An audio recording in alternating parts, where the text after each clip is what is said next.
ಕಾರ್ಯಕ್ರಮದ ಕೇಂದ್ರ ಬಿಂದು LSM ಅಬ್ದುಲ್ ರಶೀದ್ ಅವರನ್ನು ನಾನು ಆತ್ಮೀಯವಾಗಿ ಸ್ವಾಗತಿಸ್ತಾ ಇದ್ದೇನೆ. ಅದೇ ರೀತಿ ಕನಚೂರು ಸಮೂಹ ಸಂಸ್ಥೆಗಳ ಡೈರೆಕ್ಟರ್, ಸಾಮಾಜಿಕ, ಶೈಕ್ಷಣಿಕ, ಧಾರ್ಮಿಕ ರಂಗಗಳ ಒಬ್ಬ ಪ್ರತಿಭಾವಂತ ಯುವತಾರೆ. ಅದೇ ರೀತಿ ಎಲ್ಲ ಕಾರ್ಯಕ್ರಮಗಳಲ್ಲೂ ತನ್ನದಂತಹ ಸಹಾಯ ಹಸ್ತವನ್ನು ಚಾಚಿದಂತಹ ಕನಚೂರು ಮೋನು ಹಾಜಿಯವರ ಸುಪುತ್ರ ಅಬ್ದುಲ್ ರಹಮಾನ್ ಹಾಜಿಯವರನ್ನು ನಾನು ಆತ್ಮೀಯವಾಗಿ ಕಾರ್ಯಕ್ರಮಕ್ಕೆ ಸ್ವಾಗತಿಸ್ತಾ ಇದ್ದೇನೆ. ಕಾರ್ಯಕ್ರಮದ ಅಧ್ಯಕ್ಷತೆಯನ್ನು ವಹಿಸತಕ್ಕಂತಹ ಮದರಿಗೆ ಪತ್ರಿಕೆಯ ಸಂಪಾದಕರಾದ ಜೂರಿ ಕುಲ್ಚಾರ್ ಅವರನ್ನು ನಾನು ಆತ್ಮೀಯವಾಗಿ ಕಾರ್ಯಕ್ರಮಕ್ಕೆ ಸ್ವಾಗತಿಸ್ತಾ ಇದ್ದೇನೆ.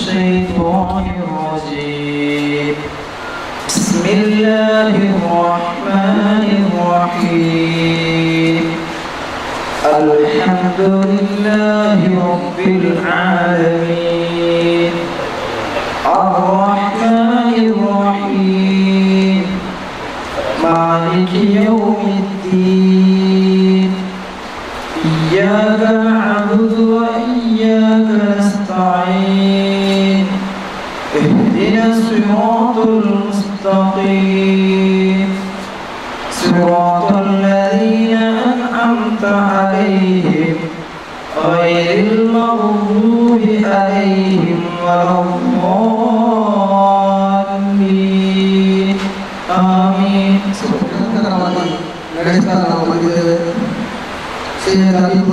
ಅವರ ನೇತೃತ್ವದಲ್ಲಿ ಈ ಪತ್ರಿಕೆಯನ್ನು ಪ್ರಾರಂಭಿಸಿದ್ದೇವೆ. ತದನಂತರ ಜೈನಿ ಕಾಲೇಜು ಶತಾಬ್ದಿ ಅವರು ಸಂಪಾದಕರಲ್ಲಿ ಪತ್ರಿಕೆ ಯಶಸ್ವಿಯ ಉತ್ತುಂಗಕ್ಕೇರಿತ್ತು.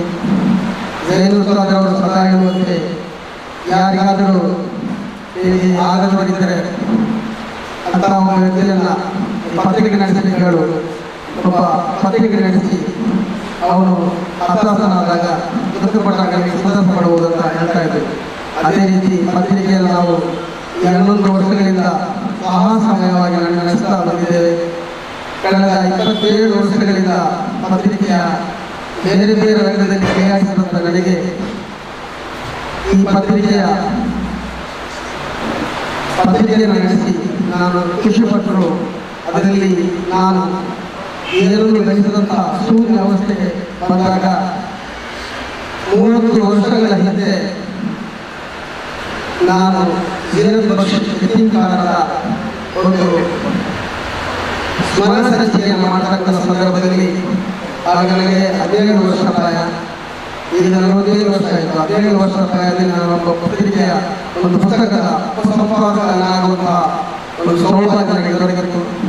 ಇದೇ ಓಪನ್ ಆಗುವಂತಹ ಸಂದರ್ಭದಲ್ಲಿ ಅದೇ ರೂಮಿನಲ್ಲಿ ನಾನು ಡಾಕ್ಟರ್ ಸಾಲತೂರು ಬಯಸಿದಂತಹ ಅದೇ ಮಹಾತ್ಮರು ಈ ಪುಸ್ತಕದ ರೂವಾರಿಯಾಗಿದ್ದಾಗ ನಾನು ಒಬ್ಬ ಉಪಸಂಪಾದಕನಾಗಿ ನಾನು ಪ್ರಾರಂಭಿಸ್ತಾ ಇದ್ದೆ.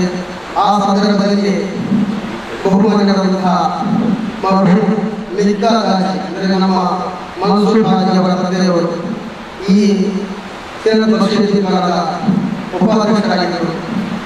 ಆಗ ಅಡ್ಯಾರ ಅಬ್ದುಲ್ ರಹಮಾನ್ ಹಾಜಿ ಅಂದರೆ ಮರ್ಹೂಮ್ ಅಬ್ದುಲ್ ರಹಮಾನ್ ಹಾಜಿ ನಮ್ಮ ಅಡ್ಯಾರ ಮೊಹಮ್ಮದ್ ಹಾಜಿ ಅವರ ಸಹೋದರ ಅವರು ಲೇಖಕರಾಗಿದ್ದರು. ಆ ಸಂದರ್ಭದಲ್ಲಿ ನನ್ನನ್ನು ಚಿಕ್ಕ ಪ್ರಾಯದ ನನ್ನನ್ನು ಕರೆದು ಅಬ್ದುಲ್ ರಹಮಾನ್ ಹಾಜಿ ಹೇಳಿದರು, ನೀನು ಪತ್ರಿಕೆಯಲ್ಲಿ ಮುನ್ನಡೆಸಲು ಒಳ್ಳೆಯ ಯಶಸ್ಸು ಸಿಗ್ತದೆ ಅಂತ ಹೇಳಿದರು.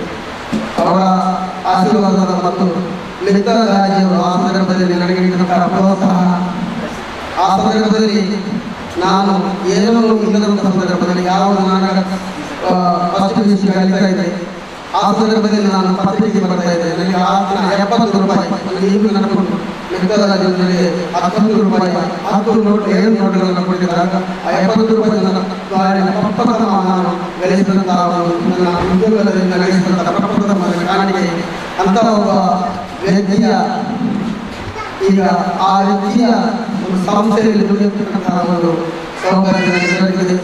ನಾನು 27 ವರ್ಷಗಳ ಕಾಲ ಒಂದು ಪತ್ರಿಕೆ ನಿರಂತರವಾಗಿ ನಡೆಸತಕ್ಕಂಥ ಭಾವನೆಗಳಿಗೆ ಕಪ್ಪೆತ್ತರಿಸಿದ ನನಗೆ ಒಂದು ಉದ್ಯೋಗವನ್ನು ಹೇಳಿ ಆ ಒಂದು ಸುಮಾರು 7 ಕೋಟಿ ರೂಪಾಯಿಗಳ ಒಂದು ಸಂಸ್ಥೆಯ ಅದರ ಪ್ರಧಾನ ವ್ಯವಸ್ಥಾಪಕರನ್ನಾಗಿ ಮಾಡಿದಂತಹ ಒಬ್ಬ ಮಹಾನ್ ವ್ಯಕ್ತಿ ಇದ್ದಾರೆ, ಅವರನ್ನು ನಾನು ಇವತ್ತು ಉದ್ಘಾಟನೆ ಕರೆದಿದ್ದೇನೆ. ಅದೇ ರೀತಿ ಕನಕೂರು ಸಮೂಹ ಸಂಸ್ಥೆಗಳ ನಿರ್ದೇಶಕರಾಗಿರ್ತಕ್ಕಂತಹ ಅಬ್ದುಲ್ ರಹಮಾನ್ ನನ್ನ ಒಬ್ಬ ಉದ್ದೇಶಿ. ಯಾಕೆ ಹೇಳಿದರೆ ನನಗೆ ಕಳೆದ ವರ್ಷ ನನಗೆ ಉಮ್ರಾಗೆ ಹೋಗಬೇಕು ಅಂತ ಆಸೆ ಇತ್ತು. ಅದು ಯಾವ ಸಂದರ್ಭದಲ್ಲಿ ನನಗೆ ಆ ಒಂದು ಸೌಭಾಗ್ಯವನ್ನು ಕಳಿಸಿಬಿಟ್ಟು ನನ್ನ ಕುಟುಂಬ ಸಮೇತ ನಾನು ಉಮ್ರಾಗೆ ಹೋಗುವಂಥ ಸೌಭಾಗ್ಯವನ್ನು ಕೊಟ್ಟರು. ಯಾಕಂದರೆ ನಾನು ಪತ್ರಿಕೆಯಲ್ಲಿ ಏನು ಗಳಿಸಿದ್ದರು ನನಗೆ ಇಂತಹ ಮಹಾನ್ ವ್ಯಕ್ತಿಗಳ ಅವರ ಒಂದು ಆಗಿನ ಸಂಬಂಧ ಮತ್ತು ಅವರ ಜನರ ಸಂಪರ್ಕದಲ್ಲಿ ನನಗೆ ಸೂರ್ಯ ಸಂಪಾದನೆಗಳಿಸಿದರು. ನಾನು ಪತ್ರಿಕೆಯಲ್ಲಿ ಇಂತಹ ಮಹಾನ್ ಸಹೋದರಿಗಳ ಪ್ರೋತ್ಸಾಹ ನನ್ನ ಇವತ್ತು ಈ ನನ್ನ ಬೆಳೆಯಲು ಸಾಧ್ಯವಾಯಿತು ನನಗೆ ಹೆಮ್ಮಪಡ್ತಾ ಇದ್ದೇನೆ. ಡಾಕ್ಟರ್ NSF ಅಬ್ದುಲ್ ರಶೀದ್ ಜೈನಿ ಇವರು ನನಗೆ ನಿರಂತರವಾಗಿ ನನಗೆ ಎಲ್ಲ ರೀತಿಯ ಸಲಹೆ ಸೂಚನೆ ನೀಡಿದಂತಹ ಒಬ್ಬ ಮಹಾನ್ ವ್ಯಕ್ತಿ. ಅವರ ಡಾಕ್ಟರೇಟ್ ಗಳಿಸಿದ ನಂತರ ಪ್ರಪ್ರಥಮವಾಗಿ ಅವರಿಗೆ ಗೌರವ ಒಂದು ಸೌಭಾಗ್ಯ ನಮಗಾಗಿದೆ. ಇನ್ನೂ ತುಂಬ ಅವರಿಗೆ ಗೌರವ ಸಿಗ್ಬೋದು. ಆದರೆ ಪ್ರಪ್ರಥಮವಾಗಿ ಗೌರವ ಮಾಡಿದಂತಹ ಒಂದು ಹೆಮ್ಮೆ ನಮ್ಮ ಮದರಿಗೆ ಬಳಕೆಯಾಗಿದೆ. ಆದ್ದರಿಂದ ಈ ಪ್ರಕರಣದಲ್ಲಿ ಇದೆಲ್ಲವೂ ಕಾಕತಾಳೀಯವಾಗಿ ಬಂದಿದೆ. ನಮ್ಮ ಡೈನಾಮಿಕ್ ಬರಹಗಾರ ಯಶವಂತ್ ಬದಿಯವರು ನಮ್ಮ ಈ ಕಾರ್ಯಕ್ರಮಕ್ಕೆ ಆಗಮಿಸಿದ್ದಾರೆ. ಪತ್ರಿಕೆಯ ಪತ್ರಿಕೆಯ ಬೆಳವಣಿಗೆಯಲ್ಲಿ ಅವರು ಪ್ರಮುಖ ಪಾತ್ರ ವಹಿಸಿದಂತಹ ಒಬ್ಬ ವ್ಯಕ್ತಿ. ನಮ್ಮ ಮೊದಲಿಗೆ ಪತ್ರಿಕೆ ಪ್ರಾರಂಭ ಹಂತದಲ್ಲಿ ಅವರ ಬರಹದಲ್ಲಿ ಪತ್ರಿಕೆಯ ಯಶಸ್ಸಿಯ ಉತ್ತುಂಗಕ್ಕೆ ಇಳಿದಂತಹ ಸಂದರ್ಭ ಇತ್ತು. ಅವರ ಬರಹಕ್ಕಾಗಿ ಆಹ್ವಾನಿಸತಕ್ಕಂತಹ ಒಂದು ಸಂದರ್ಭ ಇತ್ತು. ಅಂತಹ ಒಬ್ಬ ವ್ಯಕ್ತಿ ನಮ್ಮ ಈ ಕಾರ್ಯಕ್ರಮಕ್ಕೆ ಆಗಮಿಸಿದ್ದಾರೆ. ಇದೆಲ್ಲವೂ ಒಂದು ನನ್ನ ಒಂದು ಸೌಭಾಗ್ಯ ಅಂತ ನಾನು ಹೇಳ್ತೇನೆ. ಯಾಕಂದರೆ ಈ ಪತ್ರಿಕೆ ನಡೆಸುವುದು ಯಾವುದೇ ಒಂದು ಬೆರಳು ಸಂದರ್ಭದಲ್ಲಿ ಪತ್ರಿಕೆಯನ್ನು ನಡೆಸತಕ್ಕಂಥ ಒಂದು ಸಂದರ್ಭ ಬಂದಿದ್ದು ಸಂಸ್ಕೃತದಲ್ಲಿ ಮಾತಿದೆ. ಶೈಲೇನ ಮಾಣಿಕ್ಯ ಮೌಖಿಕಂ ನಾ ಗಜೆ ಗಜೆ ಸಾಧನ ಸರ್ವೋತ್ತಮ ಸಾಧನ ಉದಯವನೆ. ಅಂದರೆ ಎಲ್ಲ ಆನೆಯ ಗಡದಲ್ಲಿ ಒಂದು ದೊರಕುವುದಿಲ್ಲ, ಎಲ್ಲ ಪರ್ವತದಲ್ಲಿ ಮಾಣಿಕ್ಯ ದೊರೆಯುವುದಿಲ್ಲ. ಸ್ಟಾರ್ಟ್ ಮಾಡಿದ್ದೀವಿ. ಬಹಳ ಸುಂದರವಾದ ಸಂಘಟನೆ ವಾಯ್ಸ್ ಆಫ್ ಕುರಾನ್ನ ಸಂದೇಶವನ್ನು ಜನರಿಗೆ ಮುಟ್ಟಿಸಬೇಕು. ಅಲ್ಲಾಹನ ಪ್ರವಾದಿ ಸಲ್ಲಲ್ಲಾಹು ಅಲೈಹಿ ವಸಲ್ಲಂ ಅವರ ತತ್ವ ಸಿದ್ಧಾಂತವನ್ನು ಜನರಿಗೆ ತಿಳಿಸಬೇಕು, ಅದರ ಆದರ್ಶವನ್ನು ಮೈಗೂಡಿಸಬೇಕೆಂಬ ಧ್ಯೇಯದೊಂದಿಗೆ ನಾವು ಒಂದು 10 ವರ್ಷ ಹಿಂದೆ ಬಹಳ ಒಂದು ಆಸೆ ಇಟ್ಟು ನಾವು ಅದು ಸ್ಟಾರ್ಟ್ ಮಾಡಿದ್ವಿ. ಬಹಳ ಸುಂದರವಾದ ಕಾರ್ಯಕ್ರಮವನ್ನು ನಾವು 10 ದಿವಸ ಒಂದು ಸಲ ನಾವು ಜನರಿಗೆ ಕೊಟ್ಟಿದ್ದೆವು. ಕಾರಣಾಂತರದಿಂದ ಅದು ನಮಗೆ ಮುಂದುವರಿಸಲಿಕ್ಕೆ ಆಗಲಿಲ್ಲ. ಆಗ ಜೈನಿ ಉಸ್ತಾದ್ ಅವರ ಹತ್ರ ಇರುವ ಒಂದು ಟ್ಯಾಲೆಂಟ್ ಅಚ್ಚುಕಟ್ಟಾದ ಕನ್ನಡ. ನಾವು ಕನ್ನಡ ಮಾತನಾಡುವಾಗ ಸ್ಪೆಷಲಿ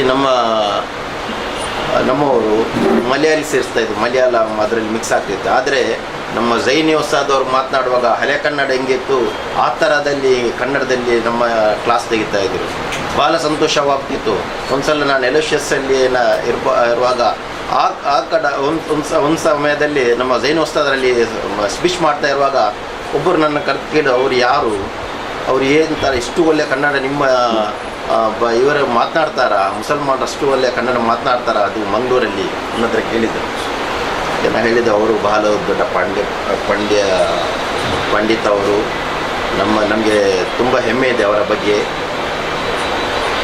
ಇವತ್ತು ಅವರಿಗೆ ಏನು ಡಾಕ್ಟ್ರೇಟ್ ಸಿಕ್ಕಿದ, ನನ್ನ ಪ್ರಕಾರ ಅವರಿಗೆ 10 ವರ್ಷ ಹಿಂದೆನೇ ಸಿಗಬೇಕಿತ್ತು ಆ ಡಾಕ್ಟ್ರೇಟು. ಭಾಳ ಲೇಟ್ ಆಯಿತು ಅವರಿಗೆ ಈ ಸಲ ಡಾಕ್ಟ್ರೇಟ್ ಸಿಕ್ಕಿತು. ಏನೇ ಇರಲಿ, ಇವತ್ತು ಭಾಳ ಸಂತೋಷವಾಗುತ್ತಿದೆ ಅವರಿಗೆ. ನಾವು ಪ್ರಥಮವಾಗಿ ನಮ್ಮ ಅಬೂಬಕರ್ ಅವರಿಗೆ ಸನ್ಮಾನ ಕಾರ್ಯಕ್ರಮ ಇಟ್ಟಿದ್ದಾರೆ ಡಾಕ್ಟ್ರೇಟ್ ಸಿಕ್ಕಿದ ಬಗ್ಗೆ.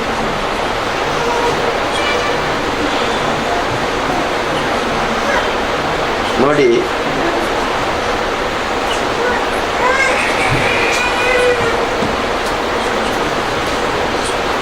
ನಮ್ಮ ಸೃಷ್ಟಿಕರ್ತ ಭಗವಂತ ಅಲ್ಲಾಹು ತುಂಬ ಜೀವಿಯನ್ನು ಸೃಷ್ಟಿ ಮಾಡಿದ್ದಾರೆ.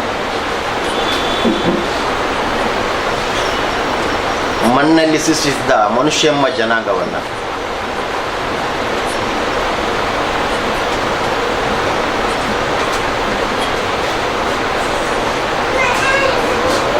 ಮೂಕನಾದ 4 ಕಾಲಲ್ಲಿ ನಡೆಯುವ ಪ್ರಾಣಿ ಎಂಬ ಜನಾಂಗವನ್ನು, ಅಗೋಚರವಾದ ಬೆಂಕಿಯಲ್ಲಿ ಸೃಷ್ಟಿಸಿದ ಅಂದರೆ ಜಿನ್ ಎಂಬ ಜನಾಂಗವನ್ನು, ಕಣ್ಣಿಗೆ ಕಾಣಿಸಿದಂಥ ದೇವದೂತ ಎಂಬ ಜನಾಂಗವನ್ನು,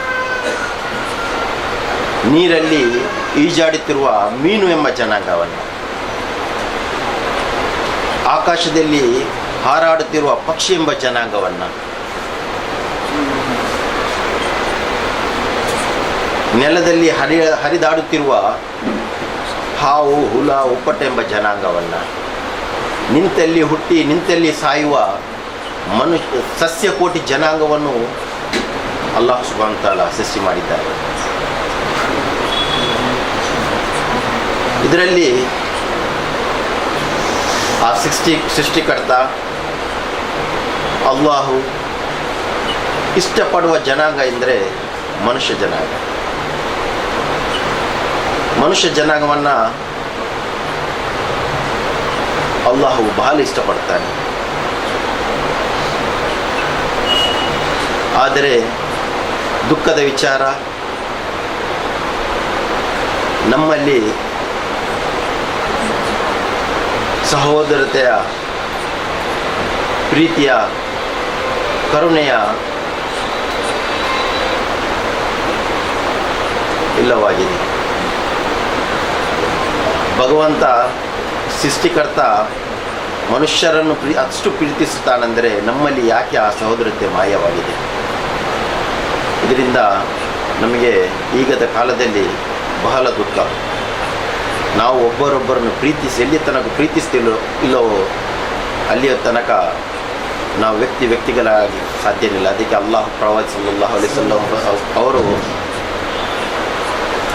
ಹೀರಾ ಗುಹೆಯಲ್ಲಿ ಕೂತ್ಕೊಂಡು ಅವರಿಗೆ ಪ್ರವಾದಿತ್ವ ಬಂದ ಮೇಲೆ ಅವರು ಯಾವತ್ತೂ ಯಾವುದೇ ಗುಹೆಯಲ್ಲಿಯ ಅಥವಾ ಯಾವುದೇ ಕಾಡಲ್ಲಿಯ ಯಾವುದೇ ಪರ್ವತದಲ್ಲಿ ಕೂತ್ಕೊಂಡು ತಪಸ್ಸು ಅಥವಾ ಯಾವುದೂ ಮಾಡಲಿಲ್ಲ. ಅವರು ಬದುಕಿದ್ದು ಪ್ರವಾದಿತ್ವ ಬಂದ ಮೇಲೆ ಅವರು ಬದುಕಿದ್ದು ಮನುಷ್ಯರ ಮಧ್ಯೆ, ಮನುಷ್ಯರಿಗಾಗಿ. ಅಂತಹ ಮಹಾನ್ ಪ್ರವಾದಿಯ ಅವರಿಗಿರುವ ಕರುಣೆ, ಅವರು ಬೋಧಿಸಿದ ತತ್ವ ಸಿದ್ಧಾಂತವನ್ನು ನಾವು ಮೈಗೂಡಿಸಿಕೊಂಡು ಯಾವುದೇ ಧರ್ಮೀಯರು, ಅನ್ಯ ಧರ್ಮೀಯರನ್ನು ಬಹಳ ಹದೀಸಿದೆ. ನಾನು ಇವತ್ತು ಸಮಯದ ಅಭಾವದಿಂದ ಹೇಳಿಕ್ಕೆ ಹೋಗ ಬಹಳ ಹದೀಸಿದೆ. ಅನ್ಯ ಧರ್ಮೀಯರ ಬಗ್ಗೆ ಇರುವ ಒಂದೊಂದು ಹದೀಸನ್ನು, ಚರಿತ್ರೆಯನ್ನು ನೋಡುವಾಗ ನಮ್ಮ ಕಣ್ಣಲ್ಲಿ ನೀರು ಬರುತ್ತೆ.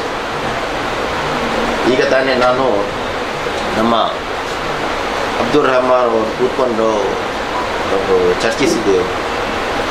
ಅವರು ಹೇಳಿದ ಮಾತು ಸತ್ಯ. ನಮ್ಮ ಇಸ್ಲಾಂ ಧರ್ಮದಲ್ಲಿ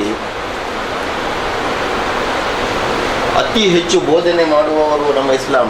ನಾವು ಎಲ್ಲಿ ನೋಡಿದರೂ ಕಾರ್ಯಕ್ರಮ, ಎಲ್ಲಿ ಹೇಳಿದರೂ ವಾಲು, ಉರ್ದಿ. ಆದರೆ ದುಃಖದ ವಿಚಾರ, ನಮ್ಮ ದುರಂತ ಅತ್ಯಂತ ಹೆಚ್ಚು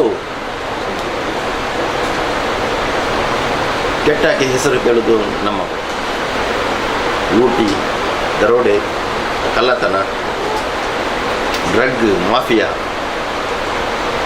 ಜಗಳ, ಹೊಡೆಯುವುದು, ಚಾಕು, ಚೂರಿ, ತಲವಾರು. ಬಹಳ ದುರಂತ. ಯಾಕೆ ಹೀಗೆ ಆಗುತ್ತಿದೆ? ಇಷ್ಟು ಬೋಧಿಸಿದರೂ, ಇಷ್ಟು ನಾವು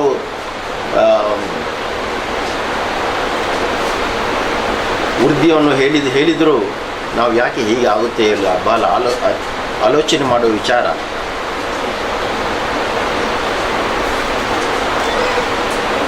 ಈಗ ಏನು ಪ್ರಬಂಧ ಸ್ಪರ್ಧೆಯನ್ನು ನಮ್ಮ ಮದರಂಗಿಯವರು ಇಟ್ಟಿದ್ದಾರೋ, ಇದು ಒಂದು ಪ್ರೋತ್ಸಾಹ ಮಾತ್ರ. ನಿಮಗೆ ರ್ಯಾಂಕು, ನಿಮಗೆ ಬಹುಮಾನ, ಇದೆಲ್ಲ ಒಂದು ಪ್ರೋತ್ಸಾಹ. ಆ ಪ್ರಬಂಧದಿಂದಾಗಿ ಆ ಪ್ರಬಂಧ ಬರೆಯುವಾಗ ಅಥವಾ ಓದುವಾಗ ಅಲ್ಲಾಹನ ಪ್ರವಾದಿ ಮೊಹಮ್ಮದ್ ಮುಸ್ತಫಾ ಸಲ್ಲಲ್ಲಾಹು ಅಲೈಹಿ ವಸಲ್ಲಮರ ಚರಿತ್ರೆಯನ್ನು ನಾವು ಅಧ್ಯಯನ ಮಾಡಿದಾಗ ಪ್ರಬಂಧದಿಂದಾಗಿಯೋ ಇದು ನಮ್ಮ ಕಾರ್ಯರೂಪಕ್ಕೆ ಬರಲಿ, ನಮ್ಮ ಜೀವನದಲ್ಲಿ ಅದನ್ನು ಅನುಸರಿಸಲಿ. ಎಲ್ಲ ಆಗಲಿಲ್ಲದರೂ ಬಹಳ ಮುಖ್ಯವಾದ ಚರಿತ್ರೆಯನ್ನು ನೋಡಿ ನಾವು ಅದೇ ನೈಜ ಮುಸಲ್ಮಾನರಾಗಿ ಬದುಕಲಿ ಎಂದು ಹಾರೈಸುತ್ತಾ, ಈ ರಬೀಲ್ ಅವ್ವಲ ಈ ಒಂದು ತಿಂಗಳಲ್ಲಿ ನಾವು ಇನ್ನೂ ಹೆಚ್ಚಾಗಿ ಅಲ್ಲಾಹನ ಪ್ರವಾದಿ ಮೊಹಮ್ಮದ್ ಮುಸ್ತಫಾ ಸಲ್ಲಲ್ಲಾಹು ಅಲೈಹಿ ಹೆಸರಲ್ಲಿ ಸಲಾತನ್ನು ಜಿಕ್ರನ್ನು ಮಾಡುತ್ತಾ ಒಳ್ಳೆಯ ಕೆಲಸ ಇನ್ನೂ ಹೆಚ್ಚಾಗಿ ನಾವು ನಮ್ಮ ಮಕ್ಕಳಿಗೂ ನಮ್ಮ ಸ್ನೇಹಿತರಿಗೂ ನೆರೆಹೊರೆಯವರಿಗೂ ನಮ್ಮಲ್ಲಿರುವ ಎಲ್ಲ ನಮ್ಮ ಸ್ಟಾಫಿಗೂ ನಾವು ಬೋಧಿಸುತ್ತಾ ನನ್ನ 2 ಮಾತನ್ನು ಮುಗಿಸ್ತೇನೆ. ವಾಹ್ ದಾವಾನ ಅಲ್ಹಮ್ದುಲಿಲ್ಲಾಹಿ ರಬ್ಬಿಲ್ ಆಲಮೀನ್. ಇದು ನಮ್ಮ ಝೈನಿ ಉಸ್ತಾದರಿಗೆ ಸಮ್ಮಾನ ಸಮಾರಂಭ ಡಾಕ್ಟರೇಟ್ ಸಿಕ್ಕಿದ ಒಂದು ಸಂದರ್ಭದಲ್ಲಿ ಕೊಡುವಂಥ ಅವರಿಗೆ ನಾವು ಸನ್ಮಾನ ಮಾಡಬೇಕು ಅಂತೇಳಿ ಆ ಒಂದು ಸಂದರ್ಭ. ಹಾಗೂ ಎರಡನೇದು ನಮ್ಮ ಇವರು ಮದರಂಗಿ ಪತ್ರಿಕೆಯವರು ಏನೋ ಒಂದು ಪ್ರಬಂಧ ಇಟ್ಟಿದ್ರು, ಆಧುನಿಕ ಕಾಲದಲ್ಲಿ ನಬಿ ಸಲ್ಲಲ್ಲಾಹು ಅಲೈಹಿ ವಸಲ್ಲಮ ಅವರ ಆದರ್ಶ ಜೀವನ, ಇದರ ಬಗ್ಗೆ ಅಲ್ಹಮ್ದುಲಿಲ್ಲಾ ಇದರಲ್ಲಿ ಕೇಳಲಿಕ್ಕೆ ಇಸ್ಮತ್ ಫಜೀದ್ ಅವ್ರ ಹತ್ರ ನಾನು ಇದರ ಬಗ್ಗೆ ಕೇಳುವಾಗ ಅವರು ಹೇಳಿದರು, ಇದರಲ್ಲಿ ಎಲ್ಲ ಜನರಲ್ ಪಬ್ಲಿಕ್ಗೋಸ್ಕರ ಇದೊಂದು ಪ್ರಬಂಧ ಏರ್ಪಡಿಸಲಾಗಿತ್ತು. ಹಾಗೂ ಈ ಪ್ರಬಂಧದಲ್ಲಿ ಫಸ್ಟ್ ಮೊದಲನೆಯ, ದ್ವಿತೀಯ, ತೃತೀಯ ಈ 3 ಬಹುಮಾನ, ನಮ್ಮ ಎಲ್ಲ ಬಹುಮಾನಗಳು ನಮ್ಮ ಸಮುದಾಯದ ಹೆಂಗಸರಿಗೆ ಬಂದಿದೆ ಅಂತೇಳಿ ಹೇಳಿದರು. ಅಲ್ಹಮ್ದುಲಿಲ್ಲಾ ಇದೊಂದು ಸಂತೋಷದ ಒಂದು ವಿಚಾರ. ಯಾಕಂತ ಹೇಳಿದರೆ ಪ್ರಬಂಧ ಬರೆಯುವುದು, ಅದನ್ನು ಚಿಂತೆ ಮಾಡಿ ನಬಿ ಸಲ್ಲಲ್ಲಾಹು ಅಲೈಹಿ ವಸಲ್ಲಮ ಅವರು ಅವರ ಆದರ್ಶ ಜೀವನವನ್ನು ಅದರ ಬಗ್ಗೆ ಕಲಿತು ಅದರ ಬಗ್ಗೆ ಬರೆಯುವುದು ಒಂದು ವಿಚಾರವಾದರೆ, ಈ ತಾಯಂದರು ಬರೆಯುವುದಕ್ಕಿಂತ ಜಾಸ್ತಿ ಅದನ್ನು ಅವರು ಎಷ್ಟು ಅದರ ಬಗ್ಗೆ ದೀರ್ಘವಾಗಿ ಅಧ್ಯಯನ ಮಾಡಿದ್ದಾರೆ. ಹಾಗೂ ಆ ಒಂದು ಕಾರ್ಯವನ್ನು ಅವರು ತಮ್ಮ ಮನೆಯಲ್ಲಿ ತಮ್ಮ ಮಕ್ಕಳಿಗೆ, ತನ್ನ ಅಕ್ಕ ತಂಗಿಯರಿಗೆ, ತನ್ನ ತಾಯಿ ತಂದೆಯರಿಗೆ ಹೇಳಿ ಆ ಒಂದು ತನ್ನ ಮನೆಯಿಂದಲೇ ಅದೊಂದು ಆದರ್ಶ ಜೀವನ ಶುರು ಆದರೆ ಮುಂದೆ ಸಮಾಜದಲ್ಲಿ ಮನ್ಸೂರಾಜಿಯವರು ಹೇಳಿದಾಗೆ ಬರುವಂಥ ಕೆಟ್ಟ ಏನು ನಮ್ಮ ಸಮುದಾಯ ದಾರಿ ತಪ್ಪುತ್ತದೆಯೋ ಆ ಒಂದು ದಾರಿ ತಪ್ಪುವುದನ್ನು ನಿಲ್ಲಿಸಬಹುದು. ಯಾಕಂತ ಹೇಳಿದರೆ ಏನು ಪ್ರವಾದಿ ಮೊಹಮ್ಮದ್ ಮುಸ್ತಫಾ ಸಲ್ಲಲ್ಲಾಹು ಅಲೈಹಿ ವಸಲ್ಲಮ ತಂಗಳವರು ನಮಗೆ ರಬ್ಬುಲ್ ಆಲಮೀನ್ ನಮಗೆ ಅವರ ಮುಖಾಂತರ ಏನು ಇಸ್ಲಾಂ ದೀನ್ ಕೊಟ್ಟು ನಮಗೆ ನಿಜವಾದ ಸನ್ಮಾರ್ಗ ತೋರಿಸಿದೆಯೋ ಆ ಮಾರ್ಗದಲ್ಲಿ ನಡೆದರೆ ಮುಳ್ಳು ಕಷ್ಟ ಇದ್ದದೇ ಅದರಲ್ಲಿ. ಯಾಕಂತ ಹೇಳಿದರೆ ನಿಜವಾದ ಒಂದು ಮುಸಲ್ಮಾನ ಈ ದುನಿಯಾನಲ್ಲಿ ಅವನು ಯಾವತ್ತೂ ನೆಮ್ಮದಿಯಿಂದ ಇರಲಿಕ್ಕೆ ಸಾಧ್ಯವಿಲ್ಲ. ಯಾಕಂತ ಹೇಳಿದರೆ ಅವನಿಗೆ ರಬ್ಬುಲ್ ಆಲಮೀನ್ ಅವನನ್ನು ಪರೀಕ್ಷೆ ಮಾಡುವಾಗ ಪರೀಕ್ಷೆ ಯಾವತ್ತೂ ಸುಲಭವಾಗಲಿಕ್ಕೆ ಸಾಧ್ಯವೇ ಇಲ್ಲ. ಆ ಪರೀಕ್ಷೆಯಲ್ಲಿ ಉತ್ತೀರ್ಣರಾಗಿ ಅದಕ್ಕೆ ಫಲ ಸಿಗುವುದು ಈ ದುನಿಯಾವಿನಲ್ಲೆಲ್ಲ ಈ ಆಸ್ತಿ ಅಂತಸ್ತು ಸಂಪಾದನೆ ಅಲ್ಲ, ಅದು ನಮ್ಮ ಇಹಲೋಕದಲ್ಲಿ ರಬ್ಬುಲ್ ಆಲಮೀನ್ ನಮ್ಮ ರಸೂಲ್ ಸಲ್ಲಲ್ಲಾಹು ಅಲೈಹಿ ವಸಲ್ಲಂ ಅವರ ಹತ್ತಿರದಲ್ಲಿ ನಮ್ಮ ಇರುವಂಥ ಒಂದು ಉಡುಗೊರೆ ರಬ್ಬುಲ್ ಆಲಮೀನ್ ನಮಗೆ ಅದು ಒದಗಿಸಿಕೊಟ್ರೆ ಅದೇ ನಮ್ಮ ಈ ಜೀವನದಲ್ಲಿ ಪರೀಕ್ಷೆಗೆ ಸಿಕ್ಕಿದ ಫಲ ಅಂತೇಳಿ ನಾನು ಹೇಳಲಿಕ್ಕೆ ಇಚ್ಛಿಸಿ ಹೇಳಬಯಸ್ತೇನೆ. ಎರಡನೇದಾಗಿ ಇವತ್ತು ನಾವು ಝೈನಿ ಉಸ್ತಾದರಿಗೆ ಈ ಸಮ್ಮಾನ ಸಮಾರಂಭ ಅಂಥೇಳಿ ಅಬೂಬಕರ್ ಅವರು ಹೇಳಿದರು. ನಾನು ಸಾಧಾರಣವಾಗಿ ಯಾವುದೇ ಒಂದು ಸಮಾರಂಭಕ್ಕೆ ನನ್ನನ್ನು ಕರೆದರೆ ನಾನು ಅದಕ್ಕೆ ಬರುವುದೇ ಇಲ್ಲ ಅಂತ ಹೇಳ್ತೇನೆ. ನೀವು ಅದನ್ನು ಏನಿದ್ರು ನನ್ನ ತಂದೆಗೆ ಸೀಮಿತ, ನಾನು ಬರುವುದಿಲ್ಲ. ನನಗೆ ಅದು ನಾನು ಭಾಷಣ ಕೊಡುವುದಿದ್ದರೆ ನಾನು ಭಾಷಣ ಕಲಿತದ್ದು ನಮ್ಮ ಹಾಸ್ಪಿಟ್ಲ್ ಓಪನ್ ಆದ ನಂತರ ನಾನು ಅಲ್ಲಿ ಜನರ ಹತ್ರ ಮಾತಾಡಿ ನಾನು ಭಾಷಣ ಅಂತ ಹೇಳಿದರೆ ನಾನು ನನ್ನ ಮನಸ್ಸಿನಲ್ಲಿರುವಂಥ ಅನಿಸಿಕೆ ಮಾತ್ರ ನಾನು ಹೇಳೋದು. ನಾನು ಅದಕ್ಕೆ ಬರೆದುಕೊಂಡು ಬರುವುದಿಲ್ಲ ಅಥವಾ ಏನು ಮಾತಾಡಬೇಕು ಅಂತ ಸಹ ಕೇಳಿ ಬರುವುದಿಲ್ಲ. ಬಂದು ಇಲ್ಲಿ ಏನು ಆ ಸಂದರ್ಭಕ್ಕೆ ತಕ್ಕಂಥವಾಗಿ ನಾನು ಮಾತಾಡ್ತೇನೆ, ಆ ಪ್ರಸ್ತುತವಾದ ಏನು ಮಾತನ್ನೇ ಆಡ್ತೇನೆ. ಸೊ ಅದು ಯಾವತ್ತೂ ನಾನು ನನ್ನ ತಂದೆಯವರಾದಂಥ ಅವರಿಗೆ ಸೀಮಿತವಂತ ಹೇಳ್ತೇನೆ. ಆದರೆ ಇವತ್ತು ನಾನು ಇವರಿಗೆ ಜೈನಿ ಉಸ್ತಾದರಿಗೆ ನಾನು ಸಮಾನ ಸಮಾರಂಭ ಅಂತ ಹೇಳಿದ್ದಕ್ಕೆ ನಾನು ಆಯಿತು, ನಾನು ಬರ್ತೇನೆ, ನಾನು ಆದಿತ್ಯವಾರ ಸಹ ನಾನು ಏನು ಕೆಲಸ ಇದ್ರೂ ಅದಕ್ಕೆ ಬಂದ ನಂತರ ನಾನು ಹೋಗ್ತೇನೆ ಅಂತ ಹೇಳಿದ್ದೇನೆ. ಯಾಕಂತ ಹೇಳಿದರೆ ನಾನು ಅವರನ್ನು ಚಿಕ್ಕಂದಿನಿಂದ ಇರುವಾಗಲೂ ನಾನು ನೋಡ್ತಾ ಬಂದಿದ್ದೇನೆ. ಆದರೆ ಅವರ ಒಂದು ಒಡನಾಟ ನನ್ನ ಹತ್ತಿರದಲ್ಲಿ ನಾನು ಅವರನ್ನು ಗಮನಿಸಲಿಕ್ಕೆ ಶುರುವಾಗಿದ್ದು ಬಹುಶಃ ಒಂದು 4-5 ವರ್ಷದಿಂದಲೇ ಅಂತ ಹೇಳ ಬಯಸ್ತೇನೆ. ಯಾಕಂತ ಹೇಳಿದರೆ ಅಲ್ಲಿ ತನಕ ಅಷ್ಟು ನಾನು ನಮ್ಮ ಬಿಸ್ನೆಸ್ ಆಗಲಿ ಅದು ಇದು ಅಂತ ಹೇಳಿ ನಾನು ನನ್ನ ಸಮಯವನ್ನು ಅದರಲ್ಲೇ ನಾನು ಮುಡಿಪಾಗಿಟ್ಟು ನಾನು ಮಾಡ್ತಾ ಇದ್ದೆ. ಇತ್ತೀಚೆ ನನ್ನ ಹಾಸ್ಪಿಟಲ್, ನಮ್ಮ ಸಮಾಜಮುಖಿಯಾಗಿ ನಾನು ಯಾವತ್ತು 5 ವರ್ಷದ ಹಿಂದೆ ನಾನು ಈ ಹಾಸ್ಪಿಟಲ್ ರಂಗಕ್ಕೆ ಬಂದೆ. ಅದರ ನಂತರ ಉಸ್ತಾದರವರು ಬಂದು ಹೇಳುವಾಗ ಅವರ ಮಾತನ್ನು ಅಥವಾ ಯಾರೇ ಬಂದು ಹೇಳುವಾಗ ಅವರ ಮಾತನ್ನು ಕೇಳಿ ಜನರಿಗೆ ಏನು ಬೇಕು ಅದೊಂದು ಮಾಡಬೇಕು ಅಂತೇಳಿ, ಯಾಕಂತ ಹೇಳಿದ್ರೆ ನಾವು ಮಾಡೋದೆಲ್ಲ ಸರಿ ಅಂತ ಹೇಳಲಿಕ್ಕಾಗೋದಿಲ್ಲ. ಯಾವಾಗ ನಮಗೆ ಒಂದು ದಾರಿ ನಾವು ನೋಡಬೇಕು, ಬೆಳಕು ಒಂದು ಸರಿ ದಾರಿ ಯಾವುದು ಅಂತ ಹೇಳಿ ನಾವು ನೋಡಬೇಕು. ಆವಾಗ ನಮ್ಮ ಸಮುದಾಯದಲ್ಲಿ ನಮ್ಮ ದೀನಿನಲ್ಲಿ ಪಂಡಿತರಾದಂಥವರನ್ನು ಆದರ್ಶವನ್ನು ಅವ್ರ ಹತ್ರ ಕೇಳಿ ನಮ್ಮ ದೀನ ಏನು ಹೇಳ್ತದೆ ಆ ಕಾರ್ಯವನ್ನು ಮಾಡಬೇಕು ಅಂತೇಳಿ, ಅಂಥ ಕಾರ್ಯವನ್ನು ಯಾರು ಹೇಳಿಕೊಡ್ತಾರೆ ಅವರ ಹಿಂದೆ ನಾವು ಹೋಗೋದು ನಮ್ಮ ಕರ್ತವ್ಯ. ನಾವು ಅದನ್ನು ಆ ಕೆಲಸವನ್ನು ಸುನ್ನತ್ ಜಮಾತ್ ಅಧಿಷ್ಠಾನದಲ್ಲಿ ನಾವು ಮಾಡಿ ಮುಂದೆ ಹೋಗ್ತಾ ಇರಬೇಕು. ಉಸ್ತಾದ್ರೆ ಹೇಳಿದರು 5 ವರ್ಷ ಈ ಡಾಕ್ಟ್ರೇಟ್ ಸಿಗಲಿಕ್ಕೆ ಅವರಿಗೆ 5 ವರ್ಷ ಆಯಿತು ಅಂತೇಳಿ. ಈ ಥೀಸಿಸ್ ಏನು ಡಾಕ್ಟ್ರೇಟ್ ಅಂತ ಹೇಳಿದರೆ ಇದೊಂದು ಸುಮ್ಮನೆ ಈಗ ನಾಳೆ ನಾನು ನನ್ನ ಹತ್ರ ದುಡ್ಡಿದೆ ಅಂತ ಹೇಳಿ ನಾನು ನಾಳೆ ಹೋಗಿ ಯಾವುದೋ ಒಂದು ಯೂನಿವರ್ಸಿಟಿಯಿಂದ ಡಾಕ್ಟ್ರೇಟ್ ಪದವಿ ತಗೊಂಡು ಬರಲಿಕ್ಕೆ ಸಾಧ್ಯ ಇಲ್ಲ, ಕಷ್ಟ.